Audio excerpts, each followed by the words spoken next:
TFNB Your Bank for Life studio. Now, it's time for the SMOAK Show. Presented by IdealMRI.com. Premium quality MRIs, convenient, affordable. That's ideal. And by Texas Farm Bureau Insurance. We are Texas Farm Bureau Insurance, your insurance provider built by Texans for Texans. And we've been protecting families in our great state since 1952. TFNB, your bank for life, serving Central Texans since 1889. It's time for the SMOAK Show on 365 Sports with David Smoke and Craig Smoke. The first round is over. Rounds 2 and 3 tonight. The rest of everything tomorrow is that we have answers. We have some evidence because we did so much time discussing it. Last night, 32 teams, or not all 32 teams, but 32 picks. Hell of a night for the Big Ten again. And I'm David Smoke with Craig Smoke, and this is the SMOAK Show on 365 Sports. Craig, we're going to go down some of the in a minute. We're going to go down some of the rankings and streaks and all of that. Who did better when it comes to conferences more than maybe before, or at least in a long, long time? But what stuck out to you throughout the entire draft as we have a couple of phases of looking back at last night? I mean, there weren't just a couple things. There were quite a few things. I mean, you can look at it from the conference's standpoint and the interesting change at the top after more than a decade of one school ruling the roost. You can look at it from just all these guys that we watched for the last 3, 4, 5 years. And we're fans of and enjoyed watching in Arizona State uniforms or in Michigan uniforms. Well, I guess not Michigan last night, but in general over the weekend, Ohio State for sure. Guys in those uniforms, guys that we watch play college ball. It's cool to see them make that leap to the pro level and to see where they land and what the fits look like and all of that. I always enjoy that part of it. The surprises, there was a lot of trades. I mean, a lot of trades in the first round. And it was kind of hard to keep track of, not as messy as the NBA because they still knew where they were going and were taking pictures with where they were actually going, as opposed to the NBA's weird way of going about the draft due to their rules. But yeah, I enjoyed the whole festivities. It did kind of start to peter out towards the end. And I feel like that probably is the case normally every year, not in I just turned it off. But after pick 20, I was like, all right, I feel like we've hit the meat of this thing, and I enjoyed watching all the way to Jadarian Price there at the very end, and that was an excellent pick by the Super Bowl champs. But yeah, it was great after all this speculation to finally see some of these guys go off the board and to wear and to just know and now be able to talk about what the future holds for them moving forward. Yeah, it was. There were a couple of trades. There's always I didn't. There were really more than a couple. I was saying there's a couple of trades that kind of made you go, what? Yeah. There's a team we'll get to later on that made a trade and gave up picks or got picks in return and eventually made a trade with those picks that they got and got a better couple of picks. And we'll get to that. But here is what happened. The Big Ten, which of course has had a great run with the national championship and a lot more, they led the way with 10 first-round draft picks. The SEC had 7. The Big 12 with 6, more on that in a moment. The ACC with 6. Notre Dame had a couple because they are their own conference. And the Mountain West had 1. Now, because of that number or those numbers, here is the streak the SEC was on. And they have been amazing. It's not like they're in a free fall or anything, but every year except, all these years, if you look all the way down to 2016, they've had the most players drafted in the first round, other than they tied with the Big Ten back in 2023. Down 215 was ACC and the Pac-12 with 9, but the Big Ten with 10, and it snapped the streak the SEC had been on for basically a decade. Yeah, the SEC has ruled the roost, and it's been a long time, as you see. I mean, the ACC and the Pac-12 in 2015, that's forever ago. I mean, that's a totally different sport that was being played in so many ways as far as how players were compensated or not compensated, transfer portal, none of that existed back then. So, yeah, I mean, the SEC's had a stranglehold. You do see 2023, it was a tie. But I don't know that we'll ever see anything like that again, where it's as many out of a decade plus as what the SEC was able to string together. They're both from a streak and just overall standpoint. And I wondered there for a while of like when that would change, because I think in the midst of like that 2016 to 2022 run, it just felt like the world was their oyster and it was always going to be that way. But again, there were things coming across the pipeline around that time. I probably started wondering that changed the whole trajectory of how things work. And we've seen where the SEC still had success, but the Big Ten has obviously benefited greatly, not only from the portal and NIL, but also coaching hires that they've made. And they've had the world by the you-know-whats now for the past couple years, 3 years for the national title winner, and now with this draft mark. So I know we don't like to make everything about the conferences, but when for so long people were beating their chest about always having the overall number of first-round picks, and I know some of the reactions I saw last night, still trying to, well, when it's all said and done, the SEC will still have the most overall picks, and they probably will. But, I mean, there were some people that tried to act non-bothered by it, but clearly were very proud about that streak, because they were trying to come up. Well, let's see what had happened was, like, I saw Shahan put out basically that graphic there, and there was a guy who's like, well, yeah, but how many were at SEC schools to start off with and then left and went to these other places? And he's like, Caleb Downs was the only guy. So it was one guy that did that. That was Caleb Downs going from Alabama to Ohio State. But, yeah, I mean, if you're a Big Ten fan, things have been coming up Big Ten left and right. The SEC is still great, but they just don't have that dominance and that stranglehold on like all of the accolades that they had for a really, really long time. And that's just sort of different and jarring for some people. But it's just interesting from where I sit to just see how it's changed in the conversation that it's created. I thought for the ACC and the Big 12, very respectable nights, good nights overall. I don't think you were anticipating they were going to have double digits, but had both very good numbers. I think the Big 12 in particular had a draft like a couple years ago where it was around the 6 mark, I think. But, yeah, it was good to see a bunch of guys from that league go off the board in the first round, because they've been kind of hurting in that regard. They haven't had a whole lot of first-round representation. So I thought that was good. And then a shout-out to San Diego State for having the only non-Power 4 draft pick in the first round, which you can look at that from a couple different angles as well. And then Notre Dame, obviously, with the double dip with Price and Love, that was cool to see as well. Auburn had Cadillac Williams and Ronnie Brown in like the top 5 or 6 picks one year. There was another running back in between them, so they weren't the first. Felix Jones and Darren McFadden got picked from Arkansas in the same year. There's another example, and I can't for the life of me remember it. They showed it on a graphic last night. But, yeah, Ronnie Brown and Cadillac, and then McFadden and Felix Jones. So that's happened before, but it's been a little while. So I think Jadarian Price, a Texas guy, I mean, we know Jeremiah Love's awesome, but Jadarian Price, definitely a great player who only didn't get more attention because there was such a great player in the same backfield. But a very cool mark by Notre Dame to be able to boast 2 running backs in the first round of a draft. So you mentioned Shahan, and I picked up on this too. This is his tweet when people started. They're like, well, yeah, but, because there's always a yeah, but, and that's fine. People are territorial. But here is Shahan Jararaja on the first picks by conference, which we had up there, the Big Ten with 10, the SEC, et cetera.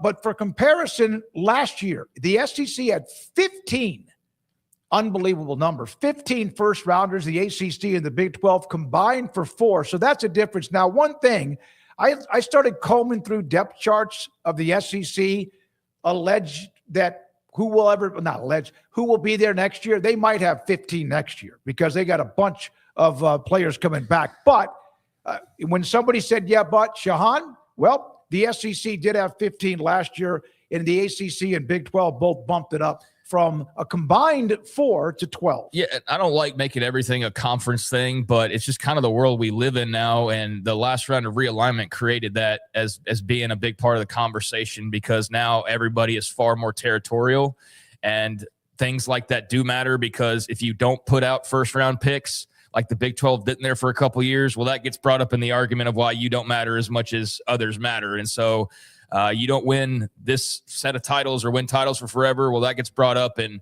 I mean, to the extent that you want to place weight and care about those things, it's up to the individual. I don't try to get lost in it. But for events like this, for 3 straight national championships. That's notable for a league to accomplish that, to have the most draft picks. That's notable. And just to see kind of the breakdown, knowing how lopsided it has been in recent years, it's notable because there could be something to NIL and the transfer portal.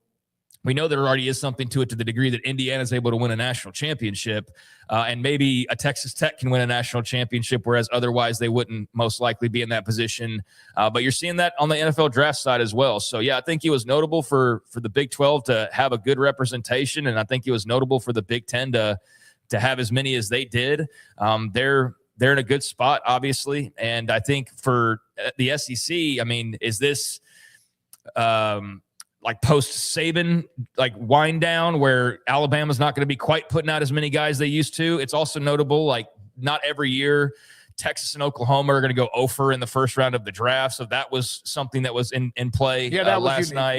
Yep. That typically is not going to be the case because they both recruit so well. So it's just an interesting thing to look at, and it could be wildly different next year. They could have 20 of the 32 and be back on the mountaintop. But for right now, at least, and for the last like couple years, it does seem like everything that was the SEC there for about 20 years in a row has been the Big Ten here of late. Yeah, so that's a note. And good for the ACC and the Big 12 to bump it up. Good for them as they're right there in the mix. Here are a picture the Big 12 put out, and they should be proud of the 6 picks.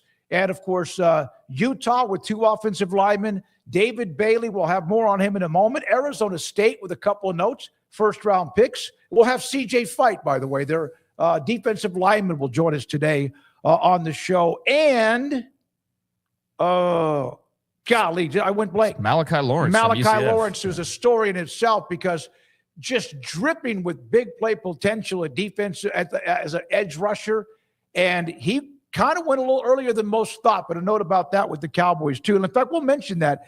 Apparently, Christian Parker, the defensive coordinator who was with Philadelphia, now with Dallas, was very high on him, even back towards the end of last season, stayed in touch with him, sent pictures, all that stuff, and they get him in the first round. Well, I mean, based on what I heard, they'd already also signed this offseason one of UCF's like former assistant coaches. Yeah, they did. So I think that played into their scouting of Malachi Lawrence. But yeah, that was a stunner. I mean, it was funny to see the Cowboys go from complete elation over Caleb Downs falling in their laps and the dream scenario to get him when you thought that you wouldn't really have a chance to do something like that. And there he was. And it was party time in DFW. And then they picked Malachi Lawrence with that second selection, and it felt like it took some of the air out of the balloon because there was the thought that they were reaching for Malachi Lawrence, who was looked at as a second at best, or maybe more of a third-round guy.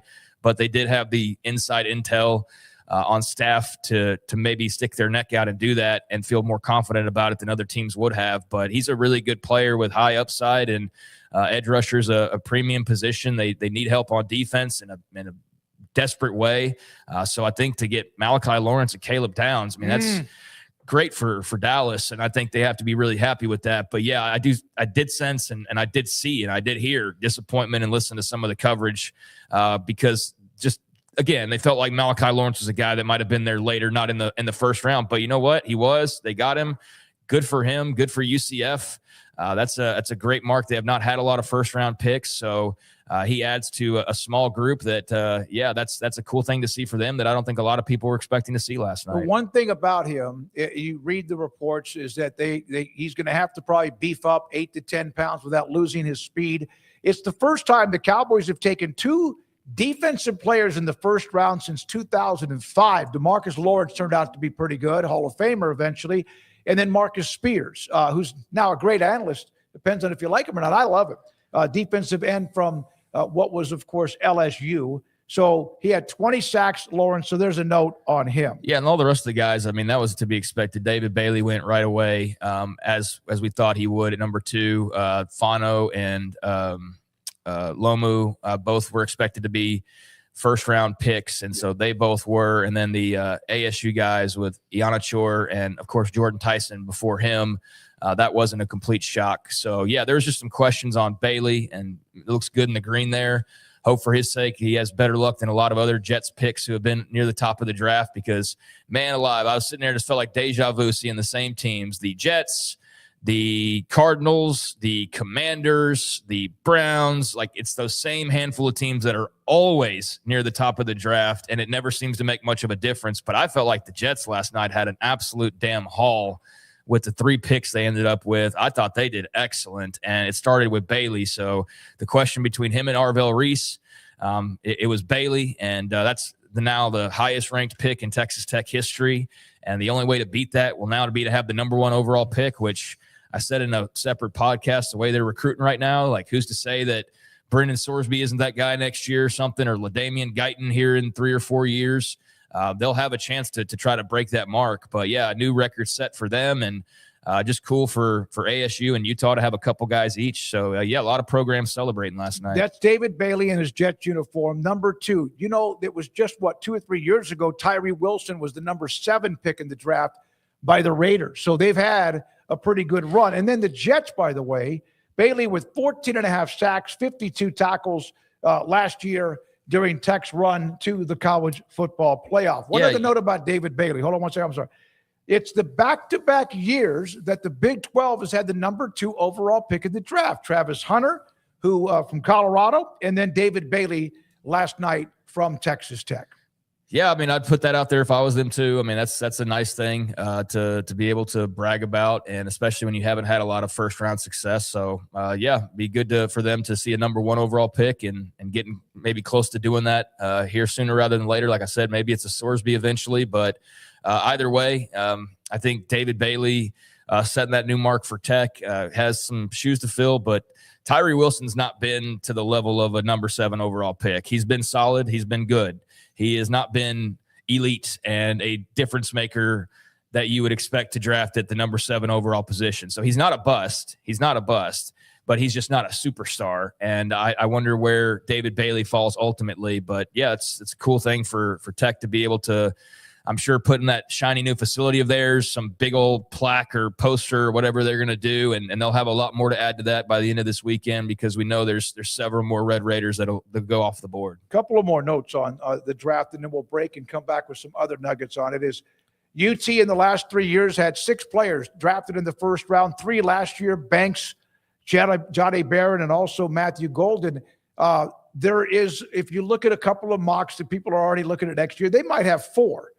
Next year. Somebody asked about what and how long, where have they had the number 1 picks. There was a drought, but then the last 3 years they have filled the cupboard of NFL rosters. Yeah, I mean, remember there was a couple of times in the last decade, and now it's been a few years, but there's a couple of times they had nobody, period, right? Like that. Remember that I forget what year it was when you really knew they were in the throes of just like losing their identity and just not being in a good spot as a program, was when they had nobody drafted. And you're like, what the hell's going on in Austin? And that's been drastically changed the last few years, because Sark's been just pumping out NFL prospects. And I think it was just a year where, you know, if Arch had left, then they would have had maybe the first overall pick, or somewhere in the top 10. I'm assuming he would have gone, and other guys that could have probably made that jump that decide to come back to school.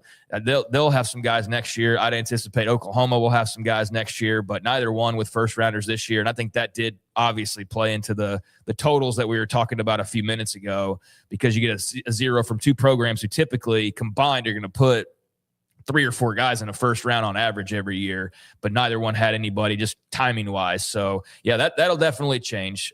Cam Coleman, Arch Manning, if he decides to jump out, and there's various others that will be in the mix as well, I'm sure for them. So and I'm blanking on one of the names I kept seeing throughout the who was it? For what school? For Texas. Colin Simmons. Yeah, Colin Simmons is going to be a first rounder next year. So yeah, Texas on paper already has a couple if Arch declares, but yeah, that was just one of those random times where they both got shut out. Caden Proctor, the 12th pick in the draft, he was picked in the first round last night. Then the surprise was Ty Simpson at 13 to the Rams. So Alabama now has produced at least 1 first-round pick. Look at this number. And a lot of those years, of course, Saban, 18 consecutive years. That does not include Caleb Downs, because he's now with Ohio State, or was, and they've had 11 consecutive years. Nobody else in college football, 18 for Bama, 11 for Ohio State. Nobody else is in double figures with at least one first-round pick over the last almost 2 decades. Well, Ohio State had an incredible haul last night. I mean, Alabama did well for itself once the Ty Simpson pick came in. That really painted a different picture than had they had a couple guys as expected. But the Ty Simpson just out of nowhere for everybody, I guess. But Dan Orlovsky and a couple of other people, that was one of the big shocking moves last night. And will be interesting to see. I mean, Saban, you mentioned 18 years. I mean, so last year he didn't coach, and then other than that, he coached the previous 17 years. He was at Bama for 17 years. So this is the first year where we've seen no Saban at the helm of this streak, and yet it's still his players that he recruited. So here in a couple years, it'll be really interesting to see what that streak and how the draft picks are rolling off the Alabama assembly line. I think Kalen DeBoer will still have some excellent players that are going to be first-round picks and get drafted, but it's a very high bar set in a lot of different ways, whether it's national titles, SEC championships, wins over your arch rivals, and also first-round picks. I don't know if Kalen DeBoer can just keep that plugging along the way that it plugged along for damn near 2 decades. So still working for right now, but those were Saban guys. And, that'll be another thing that DeBoer will have to help create and develop. And Alabama had a great developmental system. And then Ohio State, I mean, just absolute machine in every way. I'm a fan of a pretty blue blood program, although the big national championships have been non-existent for going on 20 plus years now. Yeah. But they've put a lot of people in the first round, had a bunch of number 1 overall picks. And when your program's operating like that, it's really fun. I can't imagine though what it's like to be Ohio State, where this is literally like every single year for years and years and years and years. Like it has been for Alabama under Saban, where it's national titles and multiple first round picks every single draft. But yeah, Ohio State just something special, and to have the grouping that they did there and the top several picks, just really impressive stuff. Curious, Brian Hartline going off of how the wide receivers continue to churn out, because I mean there's no question they're wide receiver U. I mean, with the number of guys they pump into the draft, I know LSU's had something to say about that, and maybe some others at different times, but Ohio State has been an absolute freaking factory when it comes to draft picks, but also wide receivers. And Carnell Tate, the highest guy picked last night for them. They're the 2 probably best programs in the country overall, top to bottom, over the last 2 decades. And it shows in a lot of ways, especially the NFL draft. It has been unbelievable what they've done at the wide receiver. Carnell Tate probably went higher than most people thought. I think Paxton mentioned that in the chat room. But here are the receivers. Unbelievable run. Olave, Wilson, Smith and Jigba, Harrison, Egbuka, and then Tate. And then also now, of course, you add Carnell Tate to that list as well. So he's in a good spot there with Tennessee. They need some help for Cam Ward. So I'm sure Cam Ward was happy about that pick. And then they got in the first round and got a defender as well, or the back half of the first round, and got Keldrick Falk from Auburn. So one of the several teams who had multiple picks last night or created multiple picks. And that's a hell of a run right there, as we were just discussing. And not just nobodies. I mean, absolute dudes. And next year is going to be Jeremiah Smith, maybe the number 1 overall pick in the draft period. He's definitely going in the top 2 or 3. I think the only thing that makes you even hesitate is who's picking and what are their needs. But beyond that, Jeremiah Smith should absolutely positively be a surefire, put your paycheck for the next year down on him being a top 5 pick. So that will continue into 2027. And then beyond that, I know they got other guys as well, but yeah, Brian Hartline did an incredible job, and they've in general done a great job at a lot of positions, but wide receiver, that's a hell of a run right there. By the way, back to Alabama's 18 consecutive years of a first-round pick, at least one. They had 2.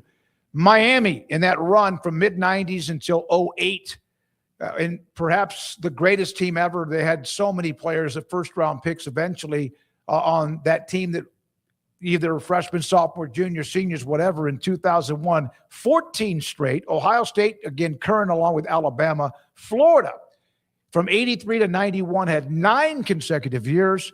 Georgia's had 8 straight. They're still current. And then Ohio State, Pittsburgh, and A&M had theirs ended at 7 different times during the last few years. Cowboys did well. Listen, I'm a Washington football fan. I'm happy with Sonny Styles. Only thing I'm worried about, Garrett and I and Craig, we're all Washington fans. He's a freak athlete. There's concerns about his size, his height, and how does that transform? He's a hell of a player. This is not what I wanted to see with Dallas. This is brilliant.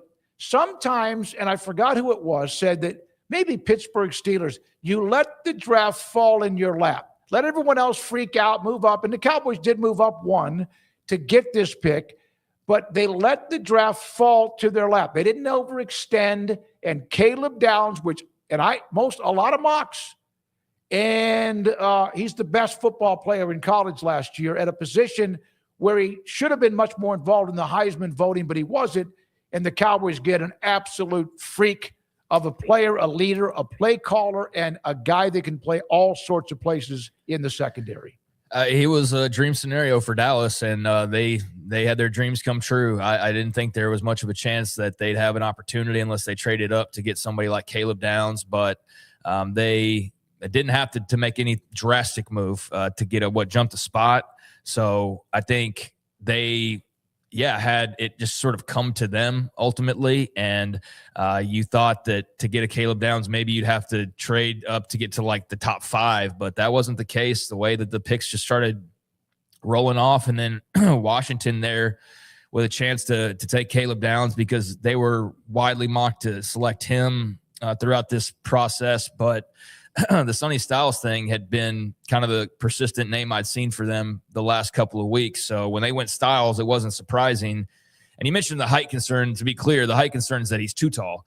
That's what I meant. Yeah, he's like. Well, when people say height concerns, it's typically like not that they're 5'9", too tall; it's that they are too short. He's not too short. He's maybe too tall. That's not a bad concern to have, though. But a guy who's still kind of transitioning from a massive safety to a linebacker. So I think Dan Quinn will be able to figure it out, and they know what they're doing there. But yeah, once they went with Styles, I mean, I was listening to a Cowboys draft coverage, and you could hear the excitement in people's voices as each pick rolled off, and it looked like, oh, wow, this is actually something that could happen for them. And sure enough, it did. And as I said a few minutes ago, excellent pick for Dallas. The only thing that brought the mood down was just what they did later on with Malachi Lawrence, because just people were not familiar with him. They were familiar with the way they were familiar with Caleb Downs, because people who follow the draft close enough know that, yeah, this guy's been widely talked about as not just one of the top picks, but like maybe the best player in the entire draft. And so he goes all the way to Dallas there in the bottom of the top 10. And so you've got to be absolutely elated. And then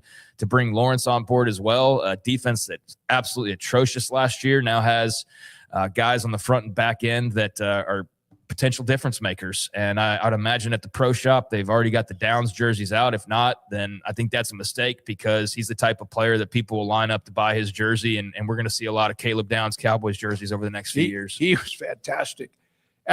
It was the first game after he left Alabama when Saban retired 2 years ago, when Saban said he was the best football player we had on that team. And then, of course, moves to Ohio State, just a phenomenal player. His reaction was great. The family was excited. And he will be a phenomenal player for the Cowboys, no doubt. Now, we will have other issues, some other notes about the draft, as we kind of split it into two different sections. Our guests today include Cody Alexander, he watches film, breaks down film. He loves looking at defense, and we'll look at it from what Caleb Downs will help with the Cowboys to college football and schemes that they're running with Shieldwood at Tech and other schools as well. We also today have C.J. Fight, Arizona State defensive lineman from Tatum High School in Texas. He'll join us at 5. And then Zach Barnett will start to be on with us about an hour later than normal. He'll be on around 4:30 or so from footballscoop.com. Rez and Logan and Garrett running the mothership today. We do appreciate you. Hit the like button if you don't mind. This is the Smoke Show on 365 Sports. We will discuss Allen Samuels, Dodge Chrysler Jeep Ram Fiat, because they still have all of those deals going on in the month of April. I drove that 2026 Jeep Cherokee, phenomenal luxury. quiet, smooth ride, and yet plenty of space if you want to load it up in the back. And I always have, like with what I drive, you got golf clubs and a few other things. It is a great car, and it is there for you right now at Allen Samuels Dodge Chrysler Jeep Ram Fiat, including on the lot 2025 Ram 1500 quad cab, the tradesman, $45,994 plus tax, title, and license. The 2025 Ram Laramie Mega Cab 4x4, $11,885 off right now, MSRP. It's a beast, goes anywhere, hauls anything, goes through whatever terrain there might be too. And then, as I mentioned, the 2026 Jeep Cherokee, completely redesigned, a game changer, 37 miles per gallon. And right now, anytime, no matter the price of gas, that's a great deal. Ted Teague, the CEO and general manager. David Gray handles the entire sales department. There's many others that do a great job, and we want you to be there and look and test drive at Allen Samuels Dodge Chrysler Jeep Ram Fiat, Loop 340 and east of 84 in Waco.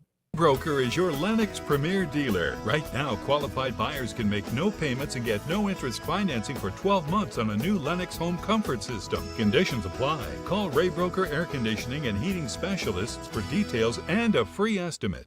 We're celebrating the declaration of deals at Allen Samuels in Waco. Right now, get $11,000 off a new Ram 1500 Lone Star, plus 2.9% for 72 months. Cash in on $11,000 off a new Ram 2500 Lone Star Crew Cab, or choose 0% for 36 months, plus no payments for 90 days. Feel secure with America's best full-size truck powertrain 10-year, 100,000-mile limited warranty at Allen Samuels.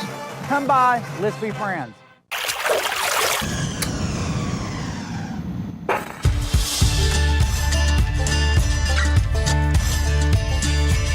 Bold are the adventurous. Determined are the leaders. Faithful are the healers. At Baylor, you'll find your calling, your people, and your purpose. Dare to be you, indeed.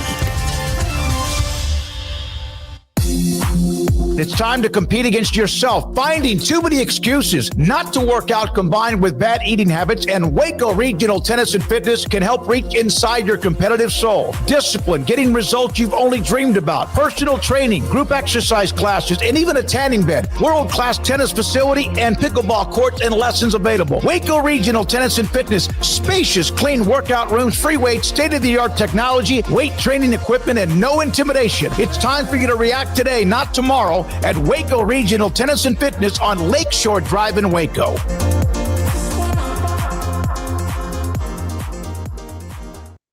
Serving Central Texas since 1889, TFNB Your Bank for Life takes pride in being more than a bank.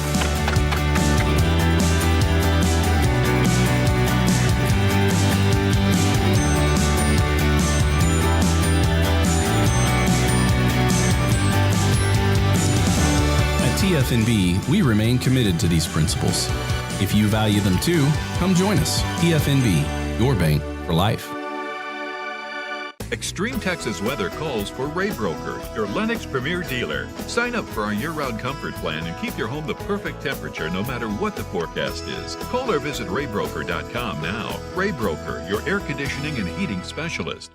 This 3 o'clock hour is brought to you by QC Kinetics. Feel better, move better, live better with regenerative medicine using your body's own healing abilities for natural pain relief. No surgery, no drugs, no downtime. With locations in Dallas and Houston at QCkinetics.com. Now it's time for 365 Sports.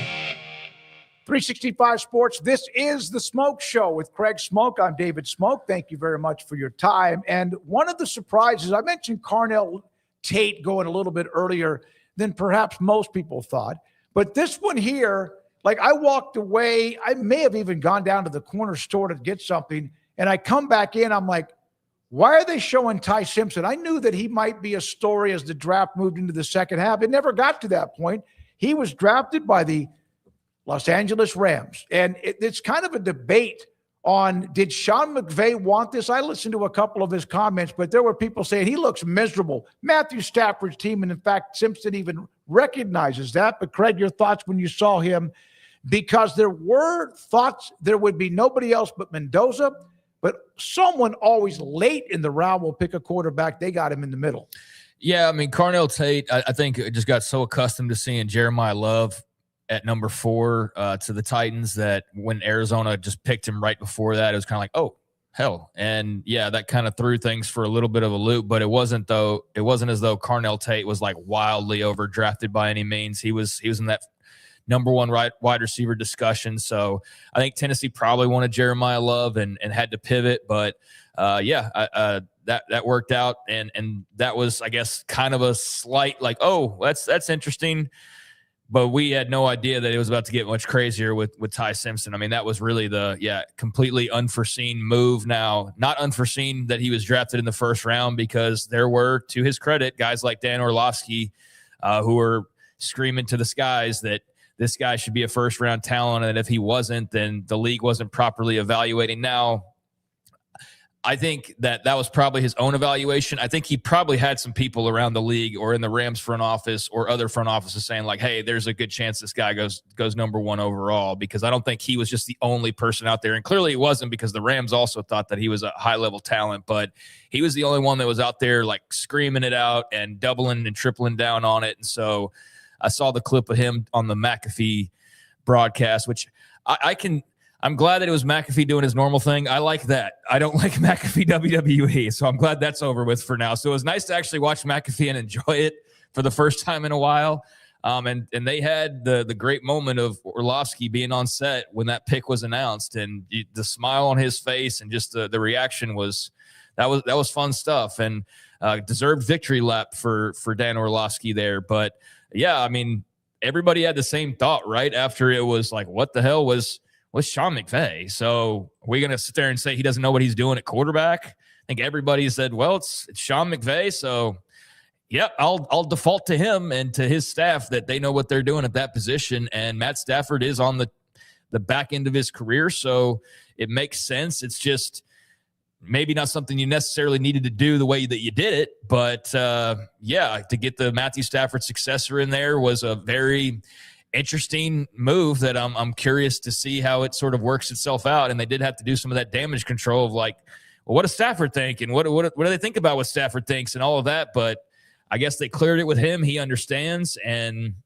he'll help Ty Simpson get ready to be the next guy for the LA Rams. But yeah, that was shocking. And for all the talk about the only one quarterback in the first round of the draft, we're all wrong about that. There were 2, thanks to Ty Simpson in that Rams pick. And normally, like I said, if there's like one alpha quarterback and he's going to be a top pick or whatever, you will see 2 or 3 get into the last 8 to 10 picks of the first round. People start to over modulate and panic a little bit. This was early. I completely missed the pick when I was out.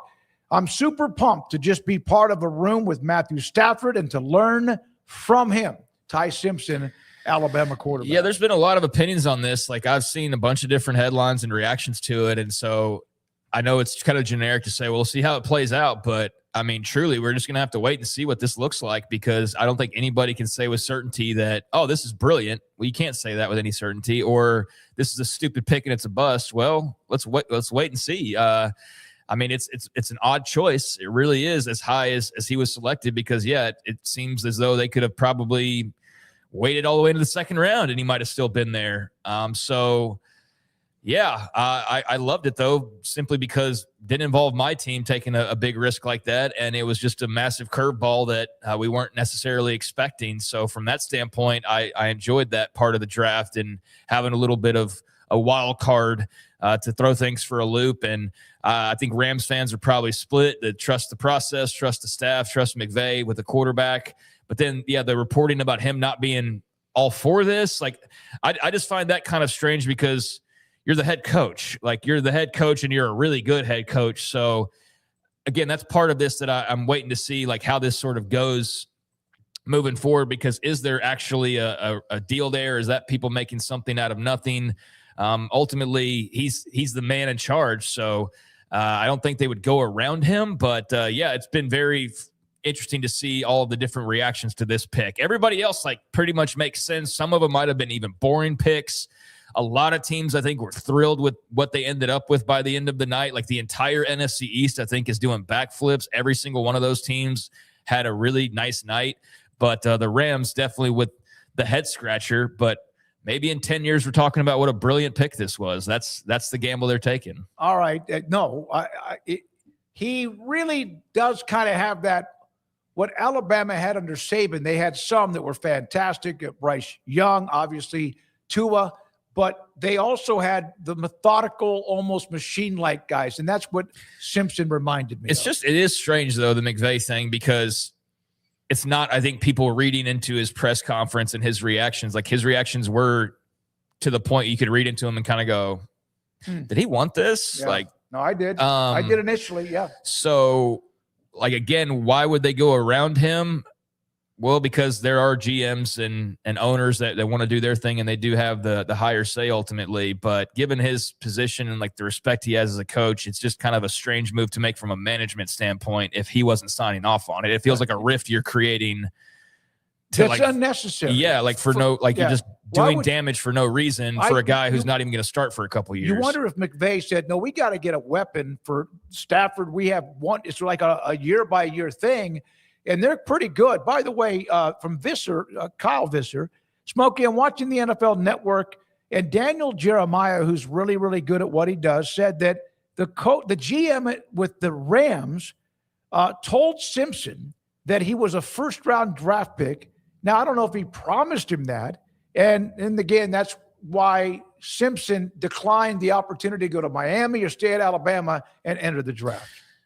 Yeah, I mean, I don't know. I think like I said with Dan Orlovsky, like I'm sure some of that was his own film study, but I'm sure there was also some element of he talked to people who were saying the same thing and just backing up his opinion. And so there were clearly a few folks out there who felt like Ty Simpson was a first-round pick to some degree. And whether it was the Rams or Orlovsky or other analysts that maybe followed suit or other teams that maybe would have done something similar had he fallen farther, I guess we'll never really know fully, but it's an interesting pick, and they've tried to do the damage control. I mean, everybody's saying after the fact that McVay was on board with it, no matter what he might have looked like on camera or how he might have sounded at his press conference. Doesn't make it any less peculiar because of how high it was, but there's a method to the madness that you just have to, again, trust the process if you're a Rams fan and hope that this was part of the plan and not some like rogue move by the GM or something like that to make a splash. There's nothing good that could have come from that. No, I mean, and that's why it's something that people are talking about to the extent that they are. And McVay made it very clear, like, this is still Matthew Stafford's team. I mean, he's going to be playing in his 40s here, so he's got to eventually move on. But does that mean it's next year or what? I don't know. But Ty Simpson, first round pick, top 15 pick, pretty crazy. Was not expecting that whatsoever. Here's a couple of more notes about the Big 12 with the 6 players. We showed you David Bailey, number 2 pick. There was always thoughts that maybe he would go 4. He went 2. Then if you look at the rest of the Big 12, here's a couple of others. Of course, Jordan Tyson. He ended up going number 8, and he was picked by the Saints, Arizona State. Jordan Tyson, there he is with the jersey and the commissioner. Man, Roger Goodell puts a big bear hug on these guys when they come onto the stage. So there's that one. That also leads to this from Chris Cartman, who we've had on many times at Arizona State for the first time since 2002, had 2 first-round draft picks. And they'll end up with 5 or 6 guys pretty much being drafted this year. I mean, I think when all is said and done, they'll have a nice little handful of guys. But it was Jordan Tyson and who? I know this. I just want to hear you say his name. Achor. Achor. Same thing. He's Achor. I mean, I've butchered it not before Acho as well. From Texas, but Achor. Yeah, but congratulations to him. Yeah, definitely not Acho from Texas. Achor. I don't know if he'll be the big media personality in the future, but he looks like he's got a pretty big personality there. A guy who, I guess the knock, if anything, was like a lack of experience. But to have 2 guys in the first round, first time in 20 plus years is a good thing for Kenny Dillingham. I think he's going to be a great recruiter and developer of talent.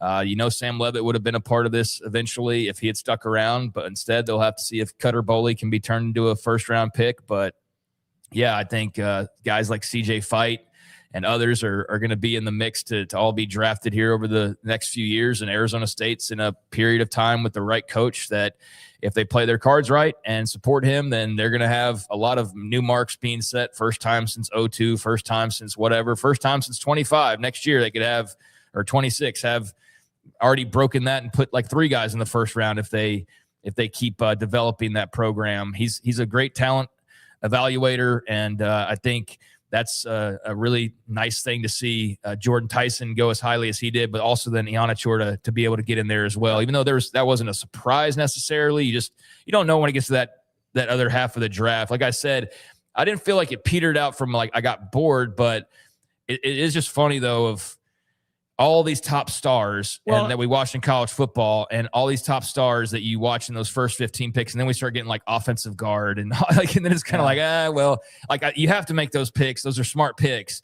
They're just kind of boring picks. And you can even see from the fan reaction when they pan to somebody that's like screaming. And then it's like offensive guard, not Utah, but wherever is like, oh, well, yay. I really wanted like a wide receiver, but yay. But that guy might end up being a building block that leads you to a Super Bowl one day. Yeah, and you have to have them. So you're right, though. It kind of it kind of slowed down. And maybe it's because there was you take a deep breath. By the way, first time, and it says on the screen, 2 first-round picks for the Sun Devils since Adam Archuleta, who's a hell of a safety, and Todd Heap, the tight end, back in 2001. Now, so we have that one.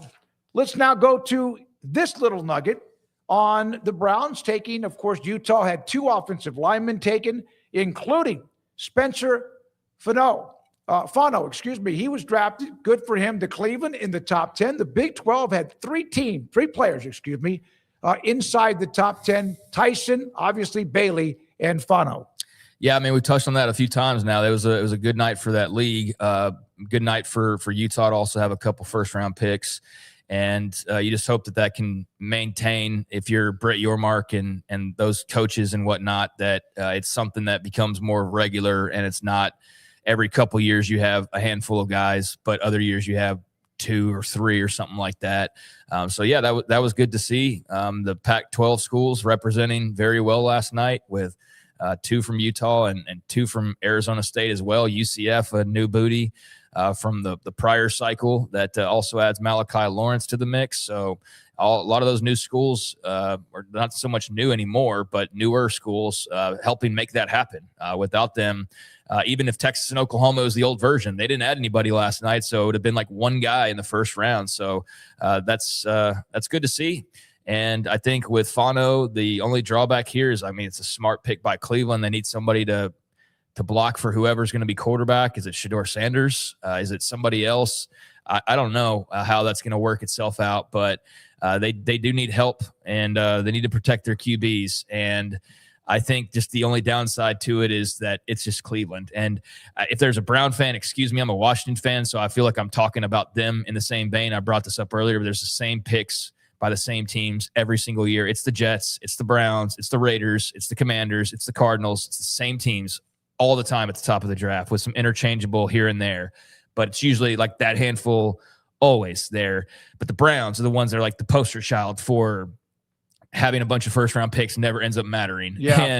So I remember being at the draft in Chicago, and Corey Coleman, this star wide receiver, Biletnikoff Award winner from Baylor, goes in the first round, goes pretty quickly. And it's like very exciting because he's going to be picked highly. And the feeling in the room when it's like, oh my God, he's about to get picked. And this is historic. And then it says to the Cleveland Browns, just all of the air goes out of it. And so I know Spencer Fano wasn't feeling that way, and the Fano family wasn't feeling that way. They were like, hey, I'm an NFL draft pick. I don't care where I'm going. I'm going to help Cleveland win their first Super Bowl.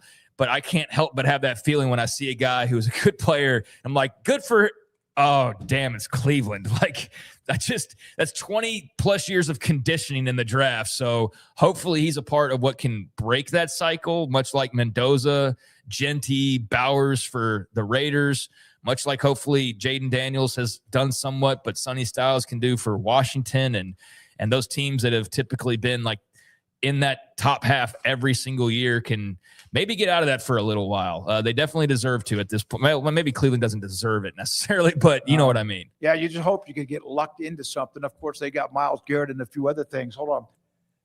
But here's a note about the Cowboys. Dan Graziano from ESPN had this. So they traded up one to be able to take Caleb Downs, just to make sure.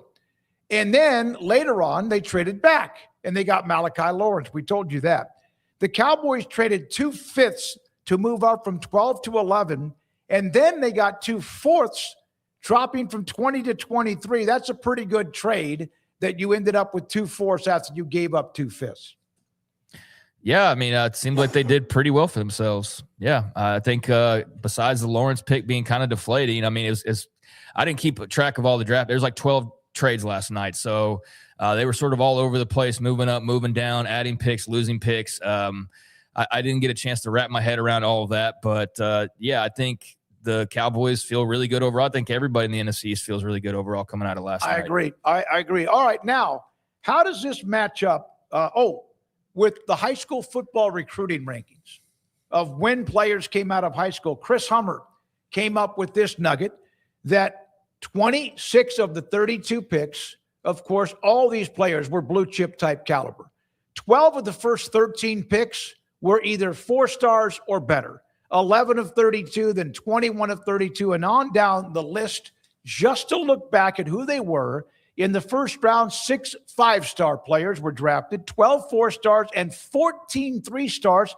So you don't have to be a blue chip, but obviously it doesn't hurt. Yeah, I mean, that's oh, man, this is like what we do every year. The recruiting sites come out and brag about how right they were, and then everybody says I don't know if this says they're right because more 3-stars were in the first round. Well, no, because I'm about to get into that. And then everybody says, well, there's a bunch of 3-stars, so you don't have to. No, you don't have to be. But like, yeah, there's only so many 4 and 5 stars every year. There's like 30 of those guys. Yeah, so I mean, yeah, there's going to be some 3-stars that get into the first round because you're not going to be perfect on your evaluations, and there's a bunch more of those guys who are going to develop over the course of 4 or 5 years. So no, I think the whole like, if you're not a 4 or 5-star. That like, I don't know. I just it's a yearly draft thing that I see that narrative, and I get the point of kind of pushing back on you don't have to be a 4 or 5-star, but I don't think it also is like, well, see, the recruiting guys are wrong. It's just that no, there's just a bunch of those 3-star guys, and some of them are borderline 4-stars. Some of those 4-stars are borderline 5-stars. So yeah, it's about where you go, how you develop, how much you haven't developed, and how much you can do that in your journey in college. And some 5-stars and 4-stars don't make a damn dent, and they're already on their 3rd or 4th school. And then there's 3-stars that are a lot hungrier, maybe with a chip on their shoulder, or maybe just at the right fit that they get developed. So yeah, it's fun to look back on. I'm not trying to be like a Debbie Downer about it. It's been like 20 years in a row I've seen those 3-stars get drafted too, and it's like, yeah, of course they do. It's just a nugget, and I agree. Yeah, sometimes, but 56% of those drafted were 4 or 5 stars, and those are considered the blue chip. And that's something I think for the recruiting sites that have those guys. Yeah, I'd put that out as well to say like, look, we had these guys pegged as if you're a 5 or 4-star, you're typically a guy that's got NFL potential. So. When you put all the time into evaluating these guys, you're going to follow back up and see how those panned out. And a lot of those highly rated guys ended up, surprise, being the best players in college, and then surprise ended up being a lot of first-round picks. So they were right on a lot of those evaluations, but there's always going to be surprises because it's not an exact science. I don't know if it was yesterday or Wednesday I mentioned how the NFL had cut down the time. It used to be 15 minutes for your first-round pick, and it was exhausting. Then it was 10. And then last night it was 8. It did, in fact, move along much faster. It was 2 hours and 53 minutes for the first round. The average first round the last 5 or 6 years has been 3.5 hours. So about a 35 to 45-minute difference. The overall draft, of course, gets into the 14-hour mark with tonight and then again on Saturday. But the draft, the first year that Goodell was commissioner, the first round lasted 6 hours and 8 minutes. He had mentioned he wants to cut it down. It's almost now at least more than half of what it was at 2 hours and 50. That seemed to me it moved along, like you said, it kind of started trudging along those last 8 to 10 picks. It was an incredible crowd in Pittsburgh. I think they had over a 250,000 people there, which is insane, or over 300,000 people. Just absolutely nuts to have that mass of humanity all there to celebrate the NFL. And I did think that the draft went by quicker. There was something notable about having a little bit of a shorter amount of time between picks, and I think that's the right call. It's not something that needs to be dragged out for 5 hours straight. It needs to be a tight 3 hours at most, and you can still get all the stuff in. I was kind of anticipating that we'd have less of like the special announcements from people in the first round, and that usually is more like days 2 and days 3, but there were plenty of those, like the Make-A-Wish child that got to make a pick, or the family member of so-and-so, or the police officer, or, whatever, like the special things that they do. There was more of those than I expected. But it was a smooth operation, and I think we'll see this thing drag more as we get deeper into the rounds. And that's where I will not be as tuned in as I was maybe years ago for the latter rounds, because I'm not like on a beat as I was then, trying to pay particular attention to guys. So I'll just kind of monitor it. But I took all of it in last night. I thought that it was really entertaining, and it was, something that kind of just flew by, and that was nice. Didn't need it to be 4.5 hours and just fill in airwaves in between the picks for the sake of doing so. So, yeah, I'm glad that they made that move. There are a couple of other stories. We'll get to them later in the show. We'll, if we can, at the end of the show, look at the best available for tonight's second and third rounds. Our first guest, Cody Alexander, coming up, match quarters, and also he breaks down film of defenses and, like, why is this team really good, or what do they do, or what are they coming up with, including the fits last night that were drafted into the NFL from college teams and in the first round. That and more. Zach Barnett at 4:30. CJ Fight of Arizona State today at 5. Craig Smoke and David Smoke. And this is 365 Sports. North Star Funding Partners. Have you heard about the new IRA, Insured Retirement Advantage, and what does that mean for you?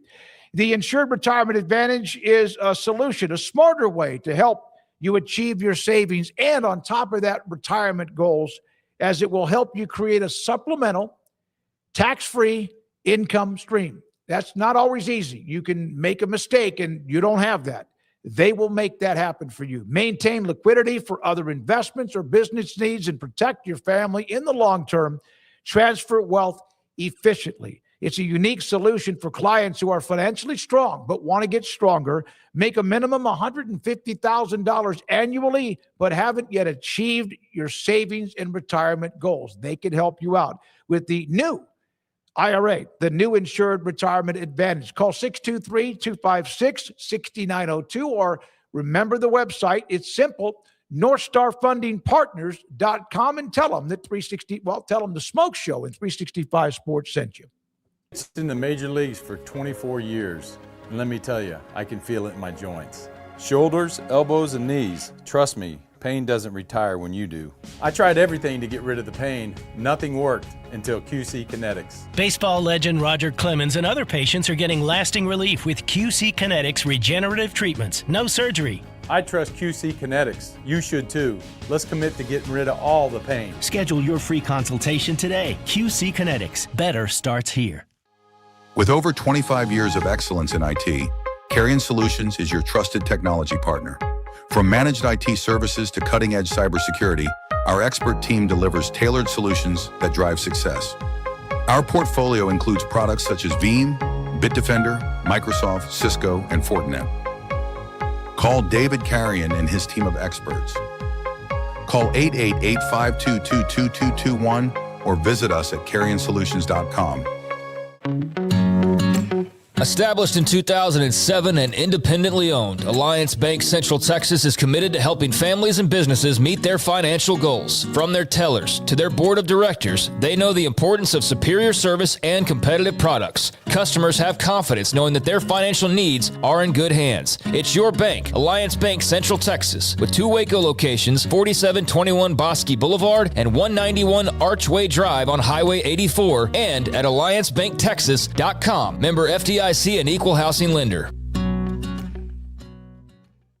Hello, I'm Camille Johnson with Camille Johnson Realtors. We specialize in selling residential real estate agent all across our community, and we love serving all types of families. We have been in business at Camille Johnson Realtors for almost 9 years, and I have been a residential real estate agent for almost 40 years. And we love our partnership with 365. So thank you for partnering with me, and thank you so much to all of my clients who have made our company a success. Join the celebration. It's 27 years for Richard Car Motors, and we're celebrating with big anniversary savings. The GMC Sierra delivers strength, power, and a refined interior loaded with premium comfort and technology. During Richard Car's 27th anniversary sale, find savings like $9,000 off all Sierra 1500 Pro and SLE models in stock. Thank you, Central Texas, for 27 years. Log on, call, or come by today to find big anniversary savings now. Richard Car, they have the truck for you. Pepperoni Magnifico. Pepperoni Magnifico. Marco's Pepperoni Magnifico. Classic and crispy cut pepperoni, 3 melty cheeses, all on our fresh made dough. And starting at just $12.99 for a large, it's no wonder Marco's was named America's favorite pizza chain. This 4 o'clock hour is brought to you by Stonewood Dental, your one-stop shop for your dental needs, specializing in teeth cleaning, fillings, crowns, sealants, root canals, IV sedation, extractions, implants, bridges, dentures, full mouth restorations, and bioaesthetic dentistry. Our priority is your comfort from the moment you walk through the front door. Stonewood Dental in Robinson, Texas. Now it's time for 365 Sports. It is the Smoke Show with Craig and David Smoke and Cody Alexander. This is a great guest, solving defensive problems with data and film, match quarters, and Let's Talk Ball podcast. He joins us on 365 Sports. And Cody, thank you very much. Great to have you on the show. Is that all you do, is just get up and start watching film? Pretty much. That's about all I do. I have the best job in the world. I literally just get to sit there and watch film and then talk about football all day long. So let's start with the draft from last night and get to a couple of players and how they match up. And, of course, Caleb Downs falls. The Cowboys get him at 11. Phenomenal player. There are questions about exactly what he can play, and the answer is pretty much anything. How good and dynamic and how good a pick was that, in your opinion? Well, I think the Cowboys are really excited that Averill Reese went to the Giants. I mean, that's a little bit of a redundant pick. I really thought that he was going to go there. That's a Raven system that wants to play a lot of 3 safeties. So having as many safeties as you can, having a dynamic guy like that, I would have thought he'd go there. He falls all the way to 11. Christian Parker's going to have basically his Cooper DeJean 2.0, which he was an all-pro last year. So this is a guy that can play down. He can help you out if you want to go into a base and get into 3-4 looks and have a 2-high safety. He gives you that with Jalen Thompson as well, and then Malik Hooker. You now have kind of that trio of safeties that a lot of these modern NFL defenses are really looking for. Were you of the opinion that, like some people had, that this could be the very best player in the draft that fell to them? Yeah, I think for him, it's interesting just because depending on what you already have on your roster kind of is where you either had him on your board or you didn't. He's a guy that you want to play near the box. And he's a lot like in terms of like, I think of him as a Brian Branch. That would be my comp. If I was going to make a comp, that would be my comp, would be the safety from Detroit. He's a downhill player. He's going to be really good near the box. He gives you the ability to play from the hash. But I think just in terms of overall defensive player, yes, he's essentially going to unlock your modern defense by being able to kind of have that multi-purpose tool. So, Cody, it was a big night for Christian Parker because not only do they get Caleb Downs, which was like hitting the lottery, but then they get Malachi Lawrence, so some help on the front of the defense as well. Now, this was one that it was funny to hear the Cowboys fans' reaction because it was like they hit the lottery ticket, and then they were like, what else are we going to get? And then it was like, oh, like, did we overdraft for this guy? I think that's like kind of the big question today. What are your thoughts on Malachi Lawrence there in the back half of the first round?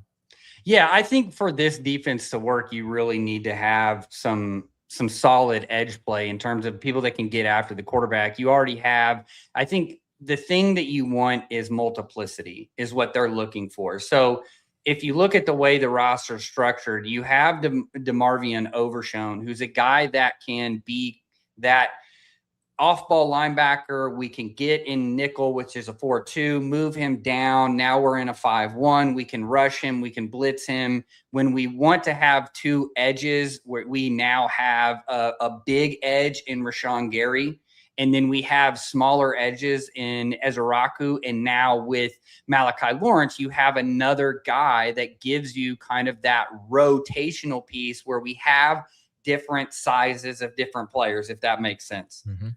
David Bailey goes to, he was an unbelievable player for Tech, and they got him in the portal. He was at Stanford. We know that. A lot of people would like to have had him. Any concerns whatsoever? Is he just going to create havoc? Anything about his game that might be a concern, and how he will fit in with the Jets who need help?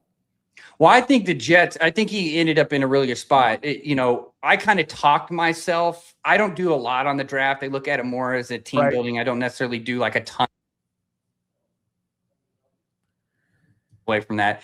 But watching what the Jets are trying to do and what they did, what Glenn did in kind of Detroit, what they did with bringing in the new defensive coordinator that they have, they need more of an edge presence and not necessarily kind of that traditional kind of like a Reuben Bain. They need more of a Bailey, a guy that's kind of a stand-up edge.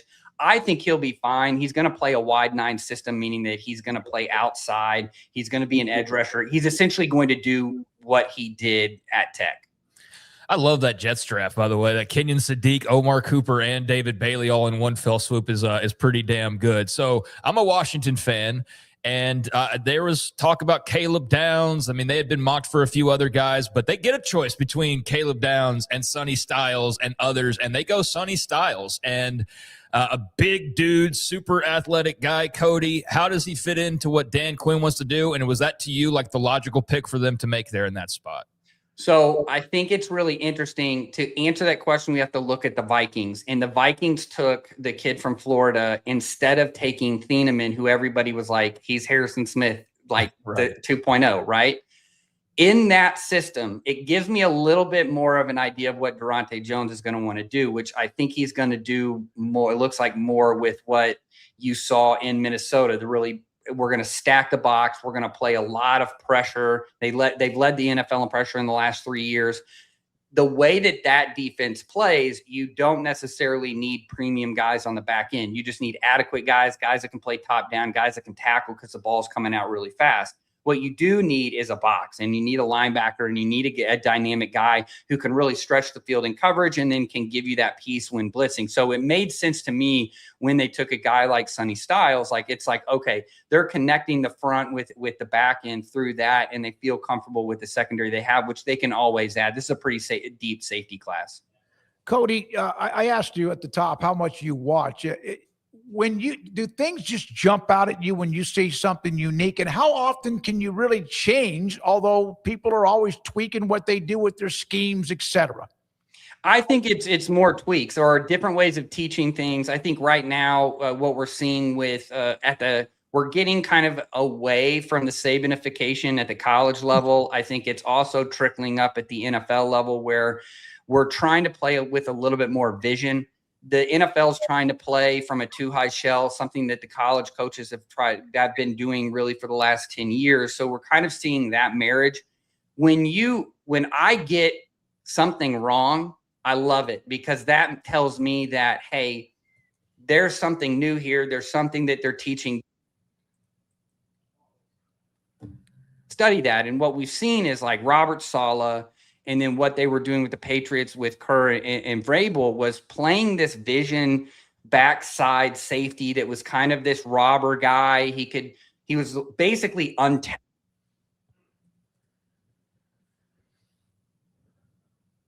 Or if they're playing some of the Fangio rotation stuff. And to me, that is beautiful. I want to not know what the coverage is, because that means I'm about to learn something.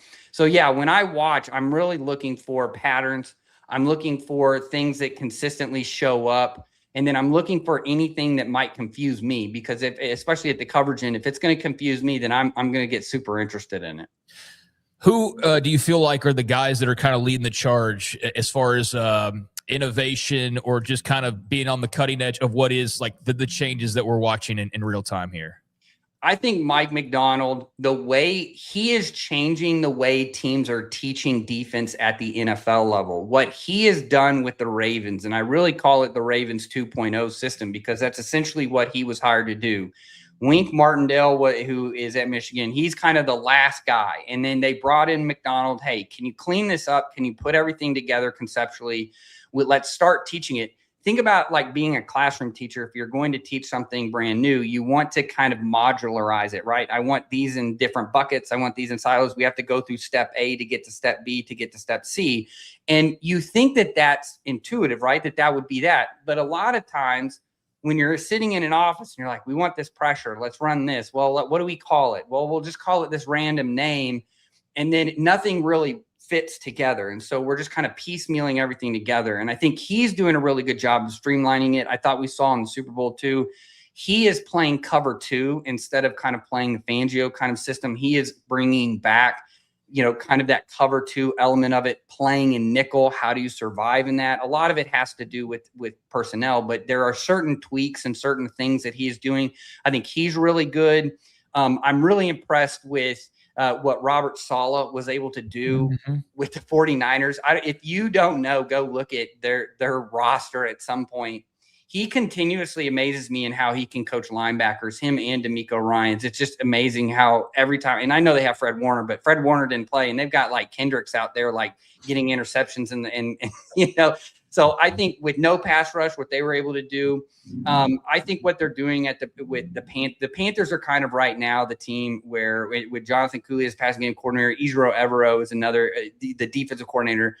They had no pass rush last year, and people probably don't know they had one of the best secondaries, and they play everything from a 2-high shell. It's literally a coin flip. You don't know if it's going to be closed post or open post, meaning there's a safety in the middle of the field, or cover 3 or some sort of cover 2 quarters. So those are kind of the guys that I kind of gravitate to. If there's one team that's just like crazy in the NFL, it's the Cardinals with their 3-high safety system. I don't know how much they're going to do that this year. They had to get away with it last year because of injuries. They actually had a pretty good defense at the beginning of the year, but those are kind of the schemes that I really like. I don't know if anybody seems to survive bad injuries or star players hurt like the 49ers seem to do. You mentioned Werner. They just, and that's a culture too. I mean, not to mention depth and what they have as far as personnel, but they seem to like blink. They don't blink much when it happens. Well, I think if you want to look at what that system looks like amplified, go look at what the Houston Texans did when you have everybody healthy, right? When you have 2 edges that are just dominant, then you have the secondary. That's structure. I call it the anti-defense because they just don't do a lot of things. They have a very particular framework that they want for their players. They teach the basics and fundamentals. If there is a trend from the NFL last year, is that we have seen some schematic bloat the last 5 years because of this 2-high revolution. People are starting to adjust. They're keeping their old scheme, but then they're adding new scheme, and then they look out and nobody knows what they're doing. And then you have all these teams at the bottom that are like, you know what? Let's just play football. Let's line up correctly. And I think that system in particular, it's more about the nuances within the system than necessarily, hey, look at this cool blitz we have, or look at this cool coverage rotation we have. No, we're going to line up correctly. We're going to teach it right, and we're going to be in the right spots.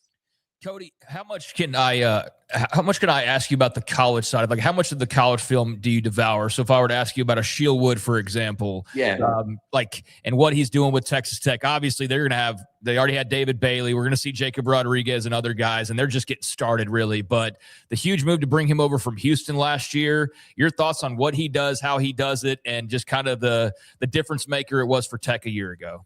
So he comes from a very particular defensive tree, which is called the East Coast 3-4. Nate Woody, who's been at Army forever, he's now at Louisville with Satterfield, who Satterfield is from App State. So all those App State defenses, and then Shieldwood was part of that. I think what we saw with Tech was, what does this basically a defense that was designed for small school and small defensive linemen, what does this look like when you have an NFL defensive line? And I think that's what was really impressive about this year, is that the adjustments that they made, because this is what you would call, if you ask high school. So they get into certain sets and they're able to slant and move in different directions. And so what you saw with Tech last year was the ability to get into some of these other fronts and really kind of get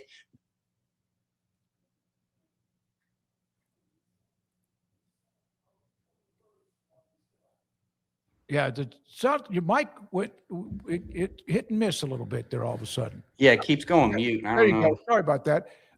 So you did a great job. They brought him in from Houston. He did a hell of a job, and they're going to be loaded again. I don't know about Bailey and Hunter and Heights and Rodriguez, but they're going to be obviously still very loaded. How much of a difference? I know Will Muschamp's an in-your-face, almost like screaming madman, and that's kind of the way how much of a difference will that be than what Kwiatkowski did at Texas, who did a good job, but somebody had to be the fall guy? Yeah, and I think, look, Muschamp comes from kind of that Saban adjacent tree. I think that's kind of what they want. I think do more. I think they're going to do a little bit more than what Kwiatkowski did. Kind of an NFL style of defense, and you're going to have. Yeah, you're there. Here we go.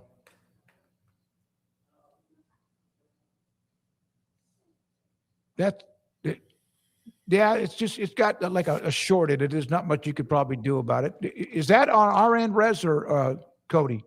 It keeps muting me. I apologize. So I apologize. I've never had it happen. It just keeps muting me. There's a lot of people that don't like you, Cody. That's what it is. No, really, I'm glad we got you back. There we go.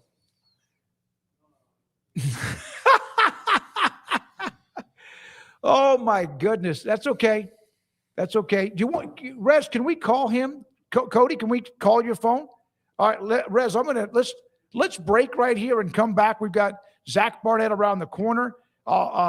Rez, I don't know if you have his number, but I'll give it to you right now and we'll call him.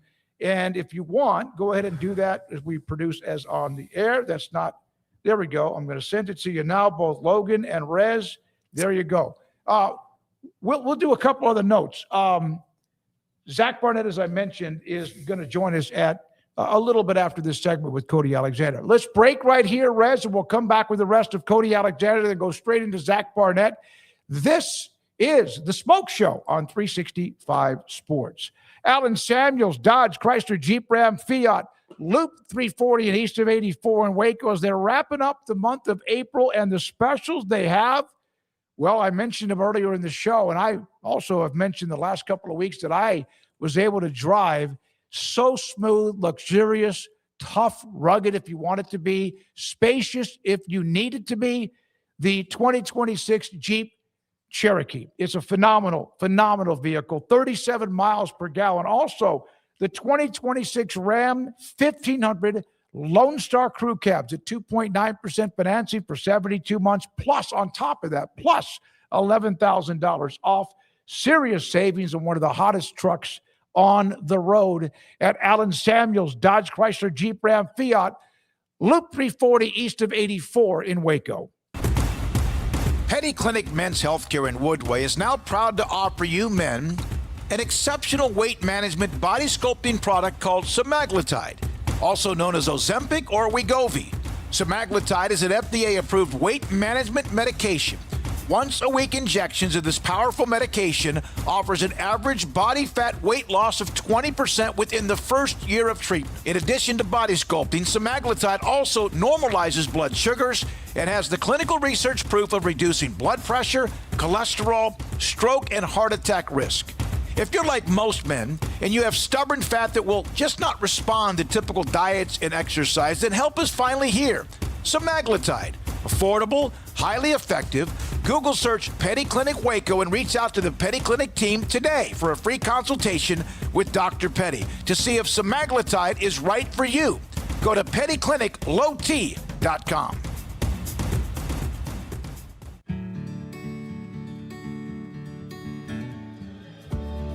Whatever it is you wrangle, whatever seeds you sow,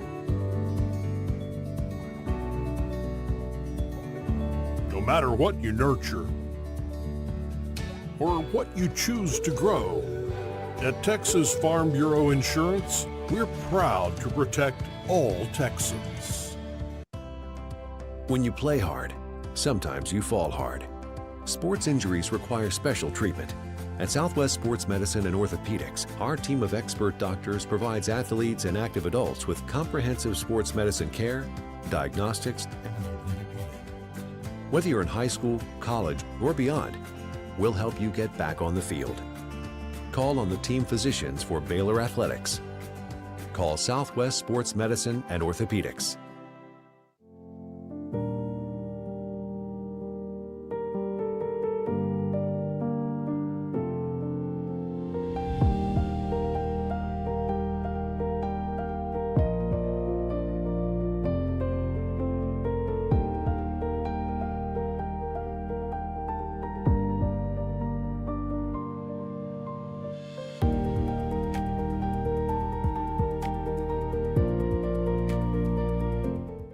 I pitched in the major leagues for 24 years, and let me tell you, I can feel it in my joints.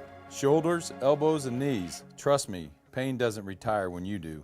I tried everything to get rid of the pain. Nothing worked until QC Kinetics. Baseball legend Roger Clemens and other patients are getting lasting relief with QC Kinetics regenerative treatments. No surgery. I trust QC Kinetics. You should too. Let's commit to getting rid of all the pain. Schedule your free consultation today. QC Kinetics. Better starts here. From the TFNB, your Bank for Life studio, this is 365 Sports. Presented by IdealMRI.com. Premium quality MRIs, convenient, affordable. That's ideal. And by Texas Farm Bureau Insurance. We are Texas Farm Bureau Insurance, your insurance provider built by Texans for Texans. And we've been protecting families in our great state since 1952. TFNB, your bank for life, serving Central Texans since 1889. Now it's time for 365 Sports. Cody Alexander, Matt Quarters, and Let's Talk Ball podcast rejoins us now. We got that straightened out. Cody, thank you very much. We were talking to Will Muschamp, and he fiery, what he does, maybe more in your face. And Kwiatkowski was really good, but someone, like I said, had to be the fall guy. Yeah, I think Muschamp's going to bring a little bit more on the defensive end, just in terms of scheme. You're going to have a little bit more answers. You're going to have different things that you're going to do. Kwiatkowski was more of like an NFL-style defense in terms of, we're going to play mostly cover 3. We're going to have a 4 down front. We're going to move a little bit, maybe have a couple of blitzes in there. But I think Muschamp brings kind of a big playbook. He's like you said, he's an intense guy. The details matter to him, and I think that's definitely something that you're going to notice next year in Texas. Cody, who are some of the guys? I mean, we talked about Shieldwood a little bit, but who are some of the guys you see on the college level that pique your curiosity and you enjoy watching and kind of seeing what they're doing right now? Yeah, I think that we're really in it's an interesting point in, I think, college, because we're having a transition from where everybody's trying to run kind of the Saban system to now we're trying to see a little bit more vision zone. What Indiana did this year, I think, is really interesting. If you go and you look, Indiana and Miami, if people didn't know, they ran the exact same defense, but one had basically NFL players across the front and then one didn't. And I think you see kind of the different kind of styles as well, where you have Haynes, who's more of a movement guy. They led the country in stunts. They were doing a bunch of different fronts. Every rotation of cover 3 behind it, whereas in Miami was more of kind of that NFL style. Let's line up and let's play. We have a couple of things that we want to do, but the philosophy is there. Those guys are really, really good. I think another person that I really enjoy watching is I like Texas. I like what Shieldwoods does. I thought he does a good job. I really enjoy watching Oregon and their transition from what they're trying to do away from Saban. This is a much more quarters-based team. They kind of see a lot of 12 personnel in that Big Ten, being able to line up to that and do some certain things to that. I've always been really impressed with Dan Lanning. He's somebody that I always try and pop in the tape if I possibly can to see what they're doing. Georgia's obviously, you want to go watch scheme. Georgia's another place that I like watching. But I also think Elko at A&M is one of the best defensive coordinators in the country and has really been able to do that. And then finally staying in the SEC, I love Venables and just what he was able to do this year. Just they literally ran everything, which is amazing. You never knew what you were going to get from play to play. There were thoughts and even some skepticism about Matt Patricia and his career in the NFL and moving to Ohio State. And, of course, that first game, it was a banger with Texas, a defensive struggle. Arch was kind of frustrated and out of whack, and Ohio State had a lot to do with that. But all year long, they were really, really good. Were you surprised that he was able to make that transition as well as he did, and maybe why he was so successful, besides great talent? Yeah, I think that's the number one. But I also think, too, just that the Belichickian style is very much let's line up and play. Let's be correct in the way that we line up. I know that a lot of people didn't enjoy his time with Detroit. I think there's a lot of things going on. They played way too much cover one. And in the NFL, it's really hard to do that. If you really break down what they did, at Ohio State, it was very much an NFL system kind of converted with the spacing of college. So the hashes are a little bit wider. If you watch it, there's not a lot of things there where you would say, oh, that's unique, or, oh, that's interesting. It's a lot of the standards that you see. I think where he really maximized was on the protection schemes, where the attacking kind of these college protections and these college offensive linemen and being able with that front and kind of the tools that he had to get people in kind of advantageous situations for them. So, Cody, we talked a lot of defense, but I think the first time I ever heard you talking, it was back in like the Bryles years at Baylor when that offense was all the rage. And then I think we've seen that creep into the SEC when you had guys like Heupel and Levy and putting their own touches on it. And it's become more normalized and not so much maybe looked at as like kind of a gimmicky thing that doesn't fit on the next level to some degree. But how much have you kind of noticed how some of those fingerprints have expanded throughout the league and kind of morphed into the modern offenses that we see today? Yeah, I think the deep choice stuff I think if you don't carry that, you're not running an actual offense at the college level. I think the ability to manipulate defenses into getting into cover three with adding tight ends and things like that was always something that was a part of that. The spacing, I think if you look at it, Tennessee's pretty much the ones that are running the true spacing. I think the Kiffin version of the Bryles system has kind of taken over. I think more people kind of go to that side. But I think it really did change the way that teams in college play offense, understanding the spacing, understanding how to create leverage, how to create one-on-ones, and really put defenses in a vice and limit their play calling because of the tempo. And I think to me, that's really a stamp that I don't think has gone away. Cody, Dave Aranda was known for what he did as a defensive coach. Everywhere he had been, including LSU, they won the national title, had a great offensive with Burrow and others. But he's given up the play calling duties to Joe Klanderman from K-State. He comes in. They've changed it up with some new talent, maybe even some new coverages. Is there much difference? What would be the difference, in your opinion, of what Klanderman wants to do? Well, Klanderman comes from the North Dakota State tree, so he wants to run. It's mostly a Tampa 2 tree. They played a lot of 3 high at K-State, a lot of different front structures. So the odd front that Aranda has kind of been kind of the leader of, and kind of his style, which is different than Shieldwood's. That's East Coast 3-4. The Aranda creeper system is really what is most popular at the college level.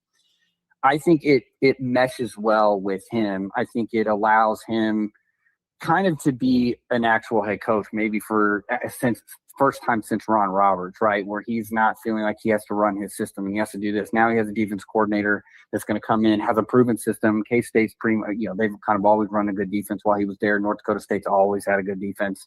So part of that tree, but that's where the history of that tree comes from. I don't know if they're going to run 3 high. If they do, it'll be kind of in that odd front structure, but they're kind of one of the teams that have been really big into the 12 personnel run game, much like Iowa State. So it's been interesting. I always said, like, that game at the beginning of the year was pretty much like, here's the future of football. This is 12 personnel versus the 3-high system. How are you going to adjust? And here we have two systems that, one more of a quarterback centric. We're going to play, we want him to run the ball at K-State, and more of kind of that professional quarterback. We want him to throw the ball. But then on the back end, we have 2 3-high systems. So it'll be an adjustment, but I think for him, language-wise, it'll be, or just really structure-wise, it'll be similar to what he's been trying to do. Cody, our viewers in the chat room love the segment. Hopefully be able to get you on again soon. I know you're busy. Thanks for your time. You do a great job doing all that, and we appreciate your time today. Yes, thank you for that, and sorry about the mic situation. I appreciate you guys being patient with me. No, we're good. Good. Cody Alexander, Match Quarters. And again, Let's Talk Ball podcast, college football and the NFL, matching up some of those players drafted last night and what teams do, and also at the collegiate level too. Yeah, he does a great job. I've seen him making the rounds on various shows in the lead up to the draft, and he's a really interesting guy to listen to, especially if you get into the weeds of the X's and the O's, and he does a great job of being able to break it down to allow simpletons like me to understand what is being done, or what coordinators are trying to do, and the matchups they're trying to create, and all those types of things. I've found him to be a really interesting listen for a few years now, so he's got a lot of content. Go check it out if you're into learning more about a lot of what we talked about. And cool to see and hear him give us some insight on how a Sonny Styles fits in Washington, and what they were looking at as opposed to the Cowboys, and now what they've got with Lawrence and Downs, and so on and so forth. It's the fun part. We speculate on where guys are going to go, but now it's fun to see, okay, they're there. Now what does that look like? And we got a lot more that are obviously going to be coming off the board the next couple of days, but it's a fun first round, and it's fun to start talking about the impacts that some of these stars, these highly rated and highly drafted guys are going to be able to make pretty quickly. Zach Barnett joins us, footballscoop.com. And Zach, thank you very much for your time. Great to have you. Zach's going to continue to join us most every Friday, but a little bit later in the show. We made room for him because it's worth that. I saw the note you made about a player that has won the national championship, a Heisman Trophy, and also was the #1 overall pick. And maybe I thought like 10 or 12 names. There's 4. Jameis Winston, Cam Newton, Joe Burrow, and Fernando Mendoza. And now Mendoza joins that list. And your thoughts about how he will morph into the NFL? So to correct myself, there was actually 5 on this one. Billy Sims did it way, way, way back in the day. But we can just limit it to the modern era, obviously, only quarterbacks. And it's fair to say Mendoza by far the least likely, unlikeliest of those 4. I mean, 365 days ago, absolutely no one saw any of this happening. So I'm not going to sit here and underestimate him, but I'm about to underestimate him. I don't see Mendoza as an MVP type guy. I see him, ironically, as a Kirk Cousins type guy. Now that they're both Raiders, I think Kirk Cousins has typically been a top 10 to top quarter of the league type guy. A guy that you can win with if you have the right people around him. But beyond that, I think if you knew you were getting Kirk Cousins' career, you would draft him 1-1 most of the time. So, Zach, as somebody who covers college football on a daily basis, how much is the draft an appeal to you? Are you a guy that loves it all? Is the draft like, they're in the pros now, I don't care as much? Like, where do you kind of fall on that line? I think it's interesting just from a score settling argument a little bit in football. I think it's the NFL draft is the ultimate crucible of talent evaluation in college football. So I think you have to pay attention to it. I don't really care about the value of, they took this guy at 15 when they could have got him at 21. But I spent a significant amount of time a few years ago. I developed my own system to evaluate how college teams do, because it really bothered me that people would say, so-and-so had 7 picks, so another team had 7 picks, so they had equal drafts. Well, Team B, 5 of the 7 guys are taken in the 4th round or later. Obviously, that's the entire point of the draft is that each pick is subsequently less valuable as we go. So I spent a good amount of time draft weekend and really enjoy calculating the point value and seeing which schools really had the best pick based on where their guys went. So I think it's really interesting from that perspective. I'll have something out on that Sunday, Monday, and I can tell you right now, Ohio State's going to win. Zach, I saw the story that you had on footballscoop.com. You touched a nerve with this one. Have heard from several coaches who absolutely love the idea and do it, from several coaches who say this is the most inefficient thing they could imagine and would drive most coaches insane, with Will Stein saying everybody on staff watches film together instead of splitting up into positions, et cetera, offense and defense.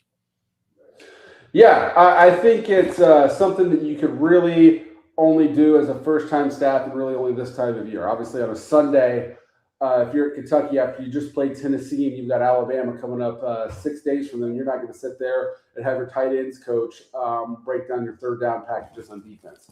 But at this time of year, why not? Especially when you're defining what Kentucky football is and what it isn't. You're not playing a game of telephone. You're sitting there as a head coach or as your position coach of, hey, guys, this is how we're going to play football. These are the type of guys we want. This is what we do and why we do it. I think it's a great idea in the right context with the right group. Where is Will Stein on your excitement level amongst these new coaches? I mean, we had a hell of a carousel, obviously. There was a lot of fun to just kind of watch all of the chaos. But now that we're settling in and spring ball is kind of coming and going, we're going like, all right, who's got what? I mean, we got to be realistic with Kentucky. They're at a disadvantage just automatically, but it does seem like there's some excitement there in Lexington of like, hey, man, this is going to be fun to see how this goes. Yeah, I think if you're looking at it if I can borrow a baseball term, I mean, on record with you guys, I think John Summerall was the best hire in the conference. But if you look at the guy that these guys are replacing, Will Stein, to me, is by far number one. I was so bored with Mark Stoops' Kentucky football. I thought he was significantly overpraised for the success that he had. And then specifically these last couple of years after he took the A&M job and then A&M pulled the rug out from under him, it was the most stale, dead program in major conference football, I think. So to go from that, where we're trying to win games 16-13, the quarterback play was atrocious year after year. They got nothing out of Will Levis. It was just really bad and boring, in my opinion. So to go from that to Will Stein, will he succeed? I'm not going to sit here and say he certainly will, but I think if I'm a Kentucky fan, I'm stoked about where we're going. And I'm excited that we're trying something new. We're going to actually try to score points and be exciting. Explain the story, if you wouldn't mind, about Cameron Foster, Washington, who hired an active agent. In fact, it's Cameron Foster. And what's going on with that, with Range Sports Management? Is there a conflict of interest here? Yeah, so Cameron Foster is an active NFL agent. He was a rower at Washington, still lives in Seattle, and reps Vita Vea, Huskies, his biggest client, as far as I can tell. So he's not Drew Rosenhaus or David Mulugeta, but he's a working NFL agent, and then took on a job as basically he's the guy that sits on the other side of the table for Washington and negotiates their rev share contracts. Smart hire. They're trying to stretch their $24.5 million as far as they can. But he's continuing to rep NFL players and then also is repping college players. So he's got clients that he repped a guy that transferred from Purdue to USC. And so I had another college agent that reps coaches reach out to me and make the point that I think is a very good one, that it's a huge advantage for Washington because now he gets to see, I mean, that is state secret type stuff, to see what other schools, how they're spending their rev share and how they structure their contracts and all that stuff. So it's a huge advantage for Washington to be able to look under the hood of their Big Ten rivals in a way that they never would otherwise. Obviously, the conflict of interest is there as well, but Washington seems comfortable with it because they gave him a huge raise from year one to year two. He's making $185,000 working for Washington, and Washington is his side gig. So I think it's kind of a sad statement of how flimsy this operation is we have in college sports, that this major enterprise of rev share and paying players, the guy they have running it, their director of it, does it on the side. But I can see why they're doing it because it gives them a competitive advantage, I think. Zach, you guys are all over coaching news like white on rice. We had a couple of interesting extensions this week. Kalen DeBoer at Alabama. You're like, why, but okay. And then Brian Brom at Louisville as well, with an 8-year new extension worth about $8 million a year. Just your thoughts on however you want to attack that news, but those two and getting new contracts. What are your thoughts on that? So the DeBoer one was really old news because Penn State made a real run at him. There was a time back in November Penn State thought they were going to have Kalen DeBoer. Michigan made a run at him. I don't think that was ever as real as Penn State, if Penn State was even real. But they made honest runs at him. And so the state of play in college football is someone comes after your guy, you're going to give him a raise. So this was them just getting around to it. The $2 million per year, I thought was a little rich, but it's not my money. Alabama had some significant cost savings from guys, even Jamar Shepard, is now the head coach at Oregon State. The guy they replaced him with is making $700,000 less. So they're paying about $2 million more per year, $2 million more than they did last year for their assistant coaches. Alabama's on-field staff, DeBoer included, is going to make about $26 million, but most of that is DeBoer's raise. The bigger news to me was the Brom one, because that one dated back to the fall as well. And that one was not done. They had that went cold for a while. You read the tea leaves, it got a little, I don't know, dicey, but frosty is probably the word I'd use, between Brom and the AD there at Louisville. And if you're the AD at Louisville, you're kind of in a hard place because you have a fiduciary duty to your university, but at the same time, Jeff Brom has a lot more leverage with the Louisville fan base than you do. He's a hero. He's the king of Louisville football. So they got that done. He got a raise from the $6 million to the $8 million. And so that was pretty big news that they got that done. Yes, and I meant Jeff, not Brian, but those things can get confusing sometimes. So thank you for clarifying. Or Brahms, the restaurant or fast food burger joint. I saw the note about Mitch Barnhart. I could see this coming, and eventually it just tilted. The governor, I think, said something about the deal and wondered about wasted money. I even saw Jeremiah Dickey's up. His name is at least in the mix, perhaps, at Kentucky. How did this go so bad? How did this turn so quickly and so sour? I think it's because of how much money he was going to make. So Mitch Barnhart is stepping down after close to 25 years as Kentucky's AD, and then was going to go into basically one of these no-show jobs where he was going to be the executive in residence, which is a job they were creating for him as for their sports and workforce institute or something like that. It was only in college athletics. It seemed to be like the syllabus was, we're going to study the intersection of sports and work in America. Like, what are you really doing? And then even within the announcement, Kentucky said that Mitch Barnhart was going to spend more time with his kids and grandkids. He was going to spend more time hunting or hiking and fishing.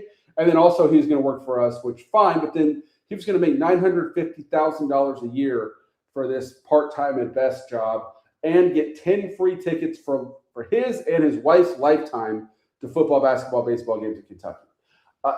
My opinion, if he was going to make $350,000 a year doing that, I think people like a little much, but whatever. But the fact that he was going to make just shy of $1 million a year to do that in a day and age where just today Arkansas axed their tennis program, it was a bad look, and they put the ball on the tee for the Kentucky governor to make a statement, and then he hit that thing 300 yards right down the middle of the fairway. So the position is going to continue, best as I can tell. The Kentucky president's defense of that was that the money that Barnhart was going to make would have been privately raised, which sure, but if you're going to go out and privately raise $1 million, give it to the chemistry department. Don't give it to Mitch Barnhart.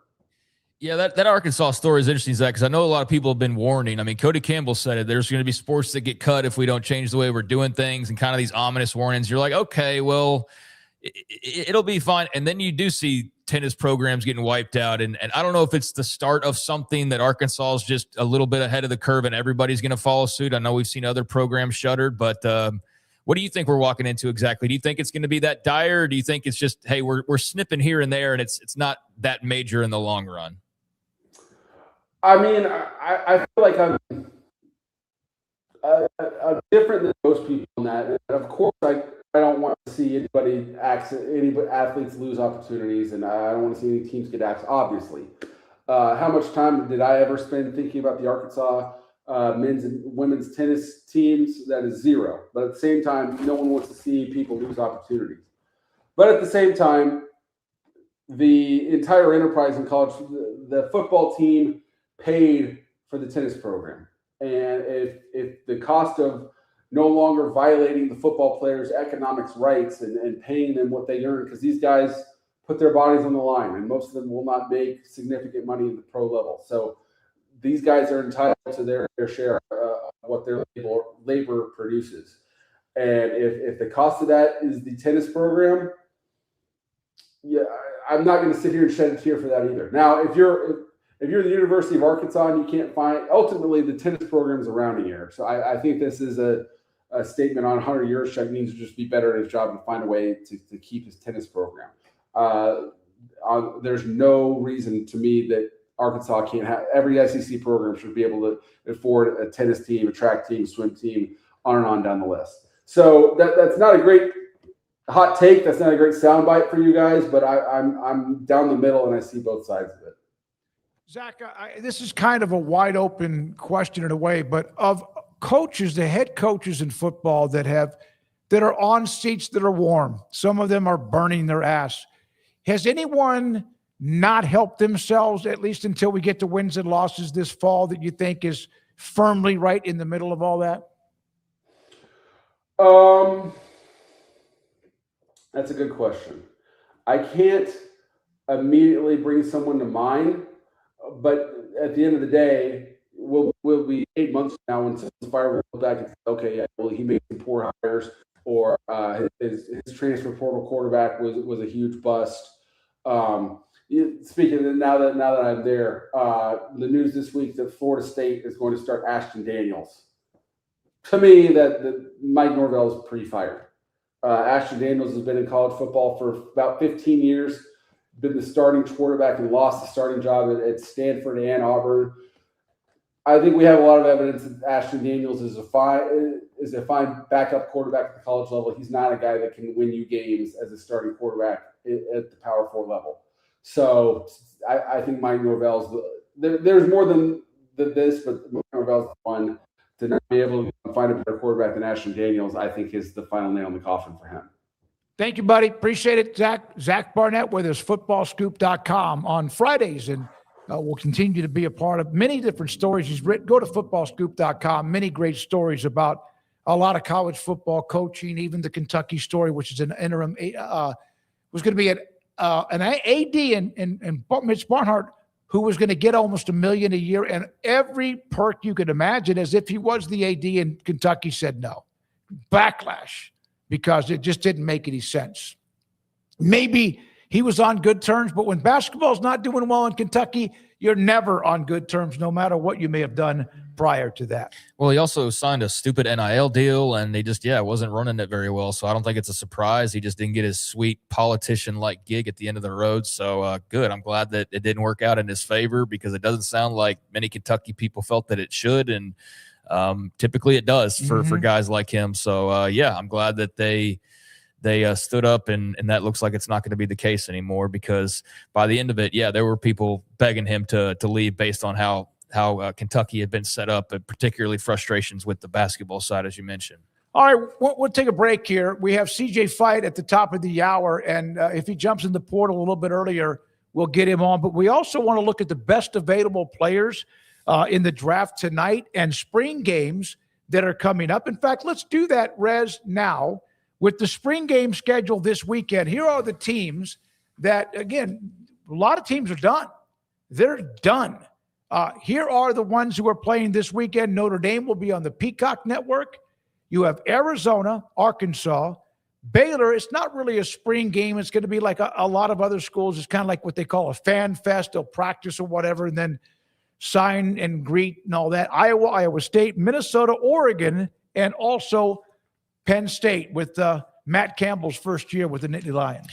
Yeah, so if you want to watch some football, you can watch Notre Dame. To what extent they're going to show various things and cover that. But, some of these are regular spring games. Some of them are fan fest. And I don't know. I was trying to put together a list, and I had like multiple schools that I'd look on one side and said, there's spring games this weekend. And then I go and double check it. And glad that I did, because Arizona State already played their spring game. They don't play this weekend, but it was listed that they played this weekend. And that happened with like 3 or 4 other teams.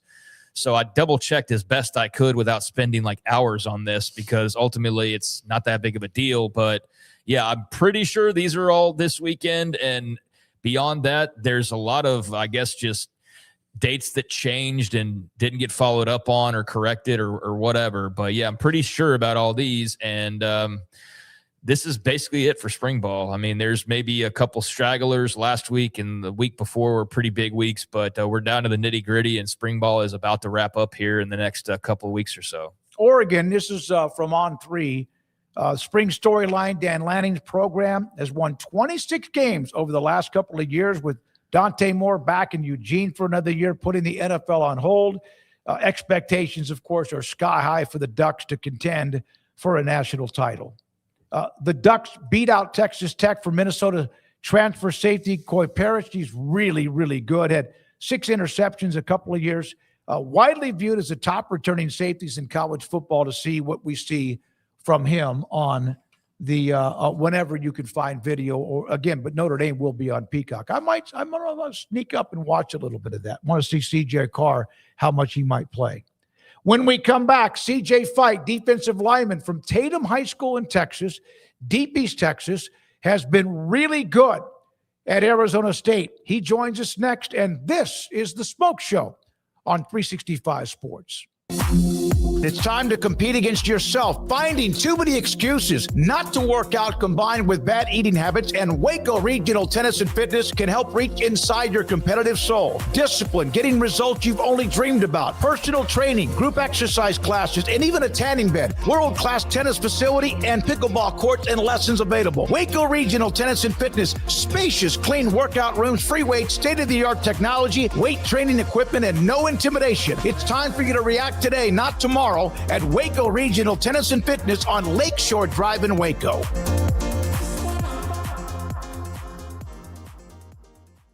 Declaration of Deals is at Allen Samuels in Waco. Get $11,000 off a new Ram 1500 Lone Star, plus 2.9% for 72 months. And America's best full-size truck powertrain 10-year, 100,000-mile limited warranty at Allen Samuels in Waco.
This 5 o'clock hour is sponsored by Edward Jones Financial Advisors, Ben Erlinson and Brad Wilson in Waco, and Cam Heathcott in Conroe, with an individualized approach to addressing your financial needs, including education, savings, planning for retirement, and protection strategies. Edward Jones Financial Advisors, making sense of investing. Experience the difference for yourself. Now it's time for 365 Sports. Here we go, the Smoke Show on 365 Sports. I'm David Smoke, Craig Smoke, and Rez and Logan, along with Garrett Ross, running the mothership. And we'll hear from CJ Fight here momentarily from Arizona State. One note, a couple of other stories in sports in college that we did not get to. One of them involves Louisiana Tech. Their AD, Ryan Ivey, was an AD at Stephen F. Austin, my alma mater. He was there, then he went to Louisiana Tech. And they have been trying to move from Conference USA to the Sun Belt Conference. And Ryan was going to join our show like last Thursday, but it wasn't official yet. And so now it appears as if it's all but official. University of Louisiana board with authorizing Louisiana Tech president to sign the settlement agreement with Conference USA, which is, I believe the number was like $8 million. Planning to do that today. Will send payments soon afterwards to Conference USA and begin playing in the Sun Belt Conference immediately, like for the 26 football season. So there's that from Ross Dellinger. The other story, Penn State is moving to being Adidas. And here's what happens when you have been Nike for a long time, and then all of a sudden you're now Adidas. If you're up in Pennsylvania, if you're near the campus at Penn State, you can get a bunch of stuff for free. Look at this, like basically giving away jerseys, and there'll be shoes and T-shirts and shorts and whatever else as they unload the Nike gear as they make way for Adidas. Yeah, it looks like a great opportunity to go bargain shopping. Not sure how that works exactly with unloading all that merchandise, but yeah, that's an interesting move by them. Adidas has been making moves here recently, and Nike's, I think, still like the logo is the best logo, but it's not quite what it was a few years ago, and it's kind of in a crisis of sorts where it's just not as hip as it has been for basically my entire life. Yeah, I still buy Nikes, but I find myself not finding pairs that I like nearly as much as I used to.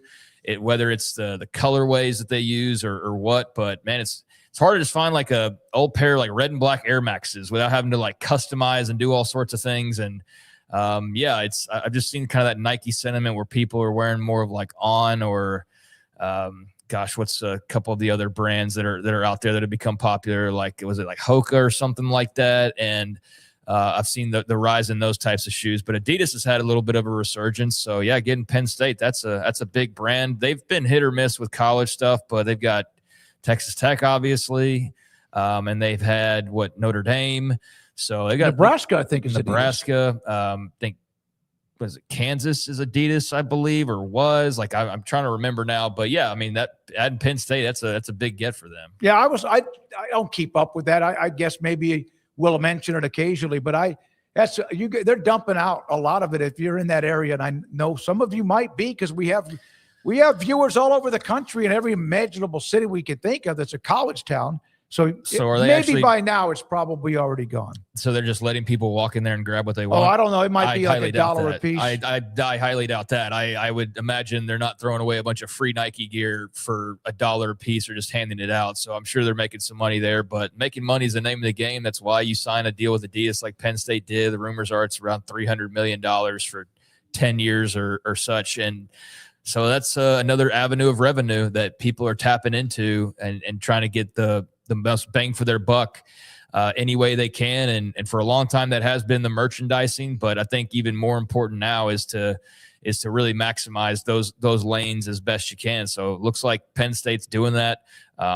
Maybe, 10 years, it looks like $300 million. So $30 million just for your uniform brand. That's good business right there. They are selling it, but at a very huge discounted price. And hell, they might be at some point. I don't think you give that away because it's going to have value. Penn State fans, not only in that area, but also throughout the country. If they were giving that away, there wouldn't be one guy walking through rocks by himself. There would have been about 500 people. Those are hot coals. There would have been 500 people lined up, and it looked like freaking Black Friday if they were just giving that stuff away. So, yeah, I knew that couldn't be the case. But the current limited time offerings are part of a final liquidation of Nike products. But, yes, they are charging for it. Yeah, of course. All right. We're now joined by Arizona State defensive lineman from Tatum, Texas, CJ Fight. We've had CJ on the show before. Craig Smoke, David Smoke, the Smoke Show. Good to see you, young man, in Tempe, Arizona. Yes, sir. Man, you've done everything right. I saw, was it the National Football Foundation you were getting honored? Tell us a little bit about that event and you being honored.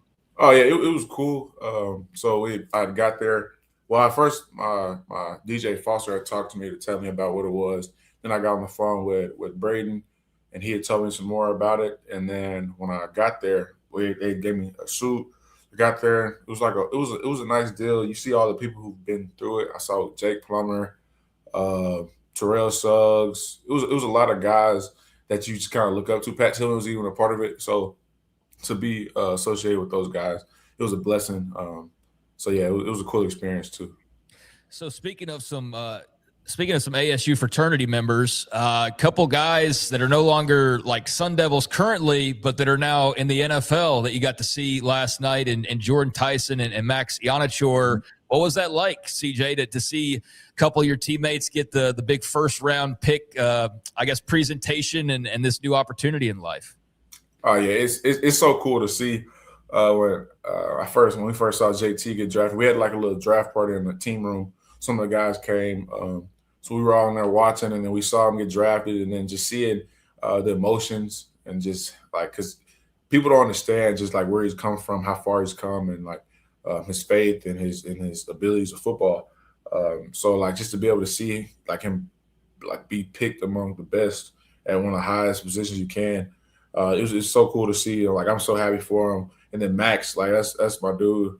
We spent a lot of time together while I was here. And so like to see that just from, he didn't even play football until he got to JUCO. He played a year and then he came here, and to see how much he's grown since then.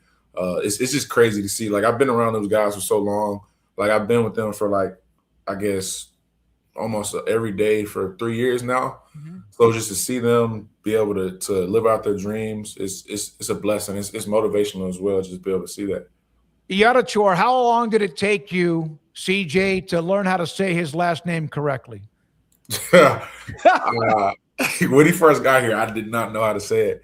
So I just called him Max. And then finally I learned how to say it after we spent so much time together. So a lot of people still butcher his name, but yeah, it's one of them. I did even early in the show, and I had it written out phonetically, by the way. That's funny. CJ Fight from Arizona State is with us on 365 Sports. How often in practice did you guys go head-to-head with him, and just kind of those battles in practice, position drills, or even scrimmaging? Oh, yeah. I mean, so he was the right tackle. I played on the left side a lot. Most of the time when I was getting a double team or scoop blocker, most of the time he was the tackle to the side. So it was me and him. We went out a good bit. He always said like he throw me out the gap. He'll hit my hip and make me do whole bunch of things. But like, and then I tell him like, nah, you never do that and things like that. So we always had that friendly competition going on. And some days were chippier than others, but at the end of the day, we were boys, and it was great competition to be able to say that. I mean, I got work from good, like a good tackle, a first round tackle. I mean, that goes to show you like the guys we have on this team here. What's it feel like right now? Like spring ball wrapped up and doing all that, like. Where is this team, you feel like, in your estimation? Because every year it's a different squad, right? There might be carryover and similar coaches and players, but there's always some level of change. What's kind of been the change you feel like for ASU heading into 2026 and just the mood around the program at the moment? Yeah, I think the confidence is high right now. Starting off spring ball was a little rough, which is I think the team just didn't know who we were as a team, like our identity. But I think we're kind of figure out who we are, and we're kind of everybody's starting to gel together and figure out like the kind of team we want to be. So right now in the spring ball, the team's in a good spot. Obviously, we have a lot of room to grow. There's a lot of new guys, so there's a lot of stuff to learn. But I think we're in a good spot compared to like other years. I mean, the other years we've been together for so long. I guess we were together. The first year's a little different, but the year 2 and 3, like it was pretty much the same guys on the whole squad. So this is like the first time like we really had to not really start over, but have a good bunch of new guys, like a good amount of new guys come in. So it was new to a lot of people, new to a lot of us. So it was just kind of trying to sift through it and try to do the best we can and try to build a team. How much do you just on your own take on the leadership role? How much do your coaches say, or do they even have to prod you to do that? Like what kind of level of pride and responsibility, I guess is a good word to use, maybe, because you are a veteran at this point to kind of help lead the way for some guys? Yeah, I think going into this year, I kind of had an idea, a feeling that like I would be in that role. And as time came and just like the spring training started, then I started to really take on that role as the guys kind of looked at me to do so. So now I've gotten more comfortable in that role at first because I'm really haven't been the vocal guy or a guy to say too much, and I'm still not really a guy that'll say a lot, but I'll say a lot more than I used to when I first got here. Like I just worked out, did what I had to do, and did it to the best of my ability. Now I have to go as hard as I can and still lead by example, but I also have to say stuff when I see something good or I see something bad, so to be that guy to kind of bring the team up at certain times or have a team meeting. But there's a lot of coaches that have helped me. Actually, I played against Leaf Faltano. He was our center our first 3 years, and I guess first 2 years. He was our center, and he just came back on the coaching staff. So now he's helping me with like leadership role. He was our big leader that time of year, those few years, and so he's helped me with that. And then Coach D-Walk, he's helped me a lot. He's a OG veteran guy, great coach, great person to be around, great person to learn from. So those two guys really helped me a lot in the leadership role. Obviously, Coach Dilly and Coach Reynolds and a whole bunch of guys, but those two really been the ones that I've sat down with and talked leadership, so I can be able to learn and try to guide this team as best I can. It depends if you talk to players or coaches, but you don't just walk in the door, raise your hand, and said, "It's me." Because that players would not like that at all. But some just more people kind of surround them. Are you comfortable being more outspoken? Is that something, like you mentioned, you haven't had to do that much? Are you comfortable with that? At this point, I am comfortable doing so. I'm one that I'm not one that's going to say something all the time, but I just know when to kind of step in and say something. Like I have a good sense of feeling of certain things, so that's when I'll know when to step in. But yeah, I'm not going to be the guy that's going to say something every day, but I'll be the guy that you'll hear my voice at this point. So yeah, it's changed, but I am more comfortable in doing so. So yeah. Well, the smart thing about not talking all the time is when you do talk, then it matters a lot more, right? That when you do feel the need that you need to say something like, "Oh, well, CJ's saying something," must mean a whole lot that he's saying something. But big change at quarterback. What have been your initial impressions of Cutter Boley, the new face there behind center? Yeah, I mean, that's my guy. He's cool. He's a great football player, and I like the swag he carries himself with. We have a good quarterback room. The freshman that came in, Jake Fetty, Cam Dyer, who's been here a few years. I guess it's going on his second year now. And then Mikey Keene, he just came in, a real veteran. He's savvy. He's real smart. And then you have Cutter. He has a lot of upside, a lot of potential. So I like the room. The guys, they're all competitors. So at the end of the day, that's all I can ask for. Whether you can throw the football or not is, do you want to compete? So, yeah, I think the team's excited about whoever coach picked to be the guy. So, yeah, I'm excited to see what happens in that room. I'm not trying to get you to say something you don't want to say, but with Levitt, he was such a major part of the year when you guys went to the playoff. And then all of a sudden last year, it just seemed like it didn't end very well.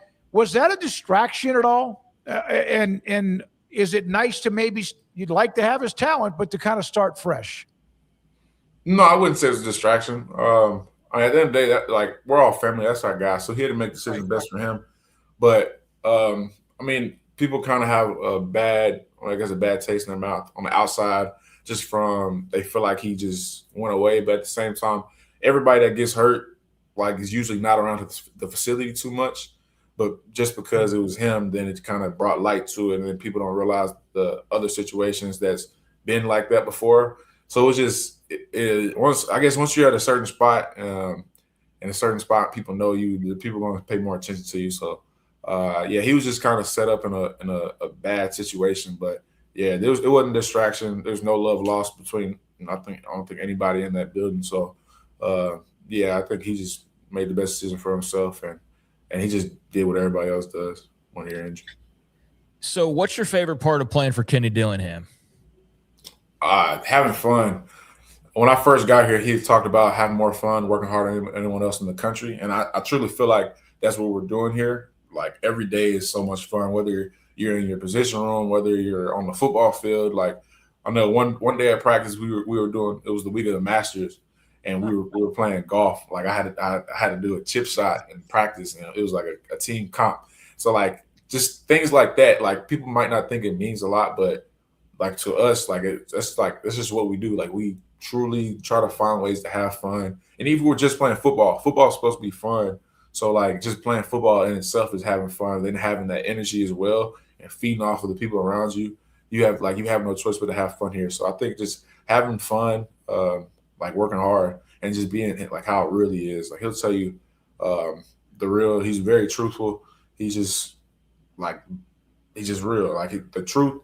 Sometimes the truth hurts to certain people, but I mean he doesn't really care. He's going to tell you what it is, and he's going to make sure that he tells you what's best for you and not what you want to hear. So I think it's a good thing as well, because so many times, so much now, like so much stuff's fabricated and just not authentic anymore. Just because nowadays you want to make everything sound good for everybody, so you don't hurt anybody's feelings. But it's kind of refreshing to see somebody who really doesn't care. I'm not gonna say doesn't care, but like is still real and still truthful with certain things. No, I know exactly where you're coming from, what you're saying there. Yeah, he seems like a very authentic, genuine guy. He's not doing it for the hits and all of that. But did like when all the coaching carousel was going on, like it never got real deep, but there was like at least some scuttlebutt. Did that ever even leak into y'all's guys' locker room? Like, hey, man, y'all hearing this? Or was it just never – it got to a point where you didn't have to even really consider it all that much? Not yet. It got in the locker room for sure, but it was like mostly just like jokes. Most of the guys would be like, oh, y'all saw this? Yeah, he's gone.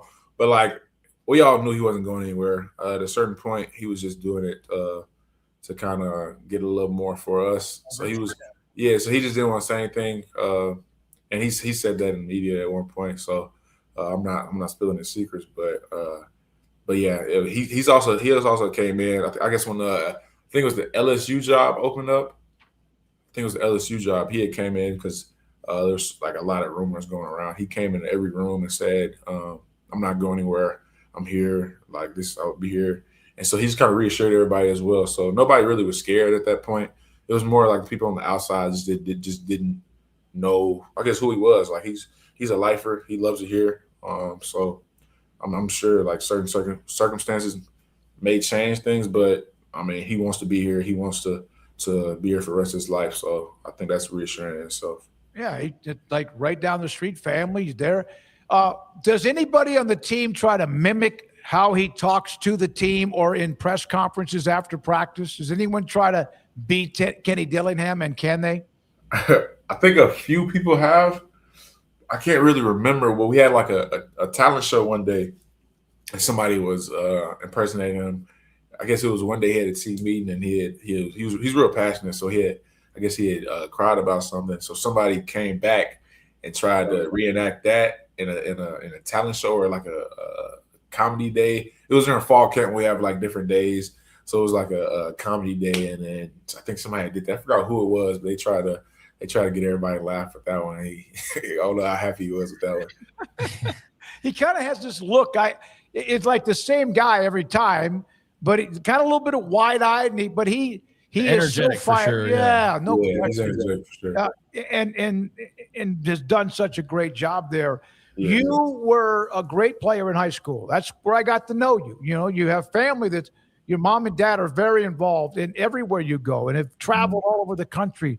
CJ, you were overlooked though, and now here you are, a senior. Can't believe you've gotten old on me, but you've had a hell of a college career and you were overlooked. Do you still have a chip on your shoulder? I mean, 100%, but I wouldn't say it just drives me as much as it used to. I think at a certain point when I first got here, like I had it on my Twitter and everything, it was like, make them regret not choosing you. But like at a certain point, like those dudes and the coaches that overlooked me who didn't pick me up, they're on to the next. And I'm not going to be the one that's going to sit around and hold on to it. So I just moved on and found something that was more important to me. So now, like, what drives me is just giving God the glory in everything I do. I think just keeping him in the center of football and not separating the two and just make sure he gets all the glory for everything I get. I think that's been the difference, and not just my play, but just in life. Just put him in the center of my life. But yeah, I think at a certain point it did get me, and I still for sure have thoughts of it. But like I know through I guess the portal time, some of the guys that I wanted to go to that didn't want to recruit me try to come back around. But I'm like, I'm big on loyalty, And I was like, ASU, I love it at ASU. ASU showed me so much love. They've done so much for me. I'm like, I wouldn't go anywhere else in the country. So yeah. Now, you've done well. And I mean, first of all, Tatum has developed other players who have gone to college dating back 25 years ago or so. How much do you get a chance to communicate with your brother, who's also, of course, playing college football?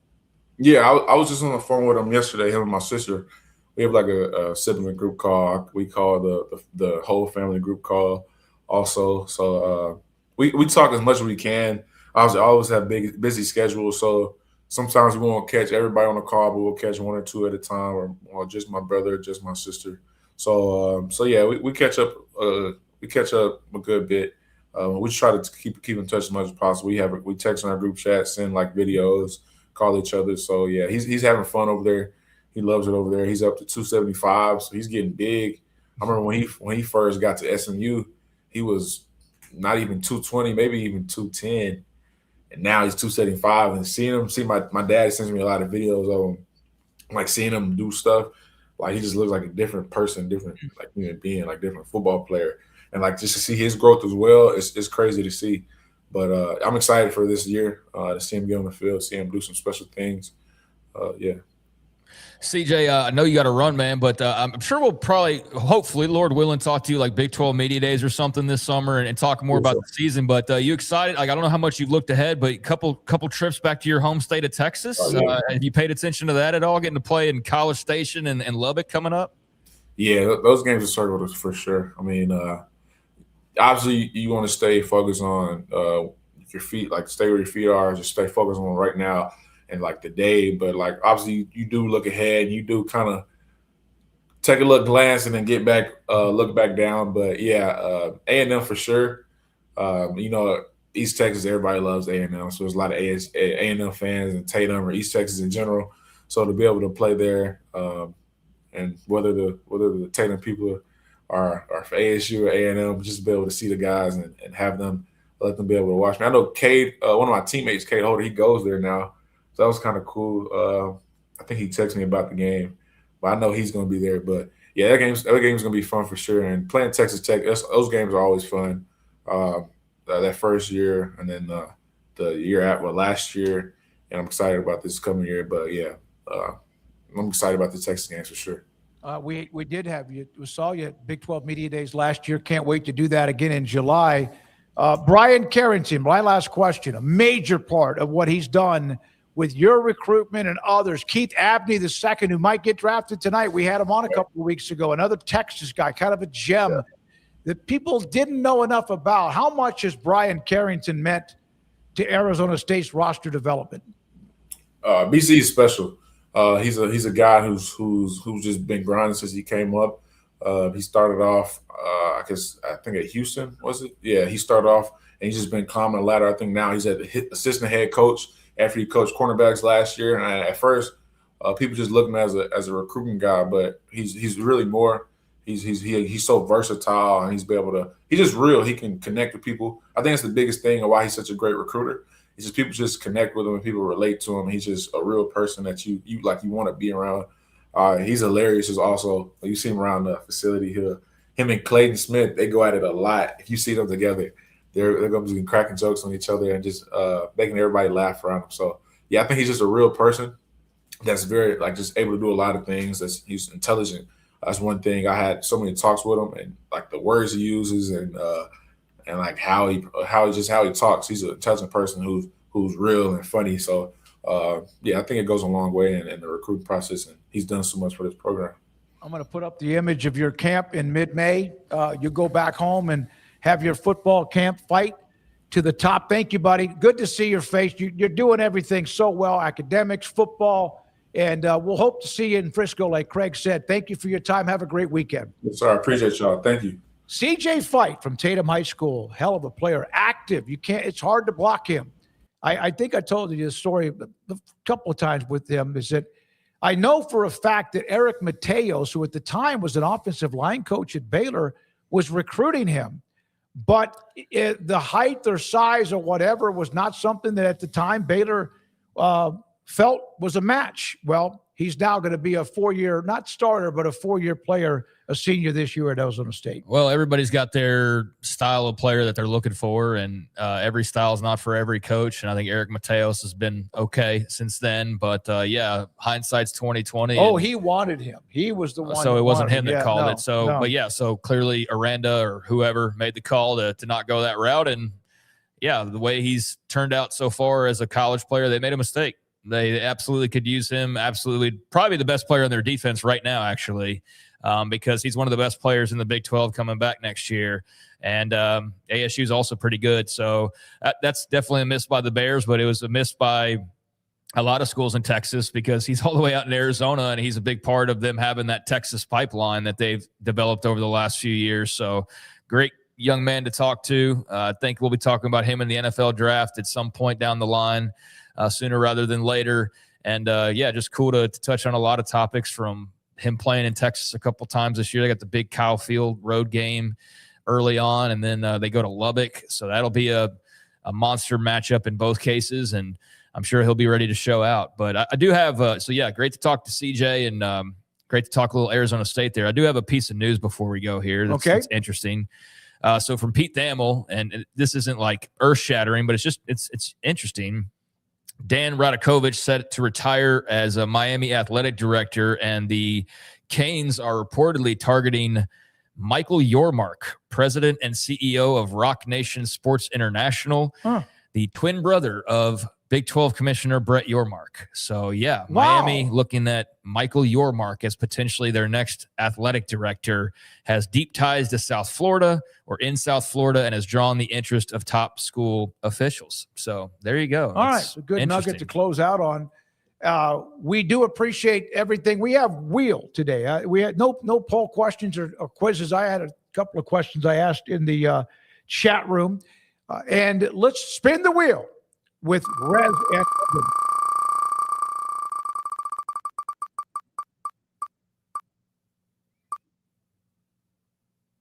right on the edge. Have you ever been to a motor sports race? No, I have not. I've not been to a NASCAR race or any kind of stock car or any really racing event that I can think of. So yeah, no motorsports race that I can recall whatsoever. Right above, just south, north of us, there's a dirt track, and I've gone there a couple of times. That's really pretty cool. But I have been to Texas Motor Speedway many times to watch when NASCAR came migrating into the state of Texas. They built that monster of a speedway, and I went to it, did shows from there, watched races from there. It's a lot of fun. It's a hell of a deal. Don't hear about it as much now because it was new and it was great. And you'd have cars coming to various cities to promote the NASCAR events. But I have been to a handful at the Texas Motor Speedway. Yeah, I feel like NASCAR's popularity sort of waned in recent years for various reasons. It could be star power, it could be rules changes, or whatever you want to attribute it to. But it did seem like they kind of had a piece of the culture, and they still do, but it's not as like, I don't ever see it on Sports Center if I'm just flipping through. Like maybe if I watched every episode every night, I'd eventually see it, but I don't watch it enough. And so I don't really see many headlines that are in the mainstream at all. Like really almost nothing. I feel like F1 gets covered a lot more now than NASCAR does. Oh, yeah. And I know F1's got its own issues as far as how the cars drive nowadays. And that's kind of a controversial thing I've stumbled across. But yeah, the NASCAR track up there in North Texas it's absolute behemoth. It's crazy to drive by that when you don't know what it is at first. And you're like, what in the hell? The last time I've driven by a building and felt that way was like a couple years ago going to the Austin airport, and you drive by the Tesla factory down in the Austin area. And that's like a building that just, you never seen anything like it. Like it never, ever ends. And that's what it reminded me of Texas Motor Speedway in that way. So yeah, I'll need to get everybody tell you, like, you got to go to a race and you'll be hooked. It's like hockey, right? It's like you go to a game and you'll be hooked. I have been to a hockey game. It's been a very long time. I've never been to a motorsports race. Yeah, it's a monstrous speedway, and it was a lot of fun to be there for about 4 or 5 years in a row. Rez, thank you very much. And also Logan Begesti. Garrett left just a few minutes ago, and what he did as well. You can Watch some of our segments from today on 365 Sports Tonight on the local CW. Back on Monday. Craig Smoke, I'm David Smoke. Hope you have a great weekend. Watch the draft, and we'll have more about that on Monday and more. This is the Smoke Show on 365 Sports, and good night.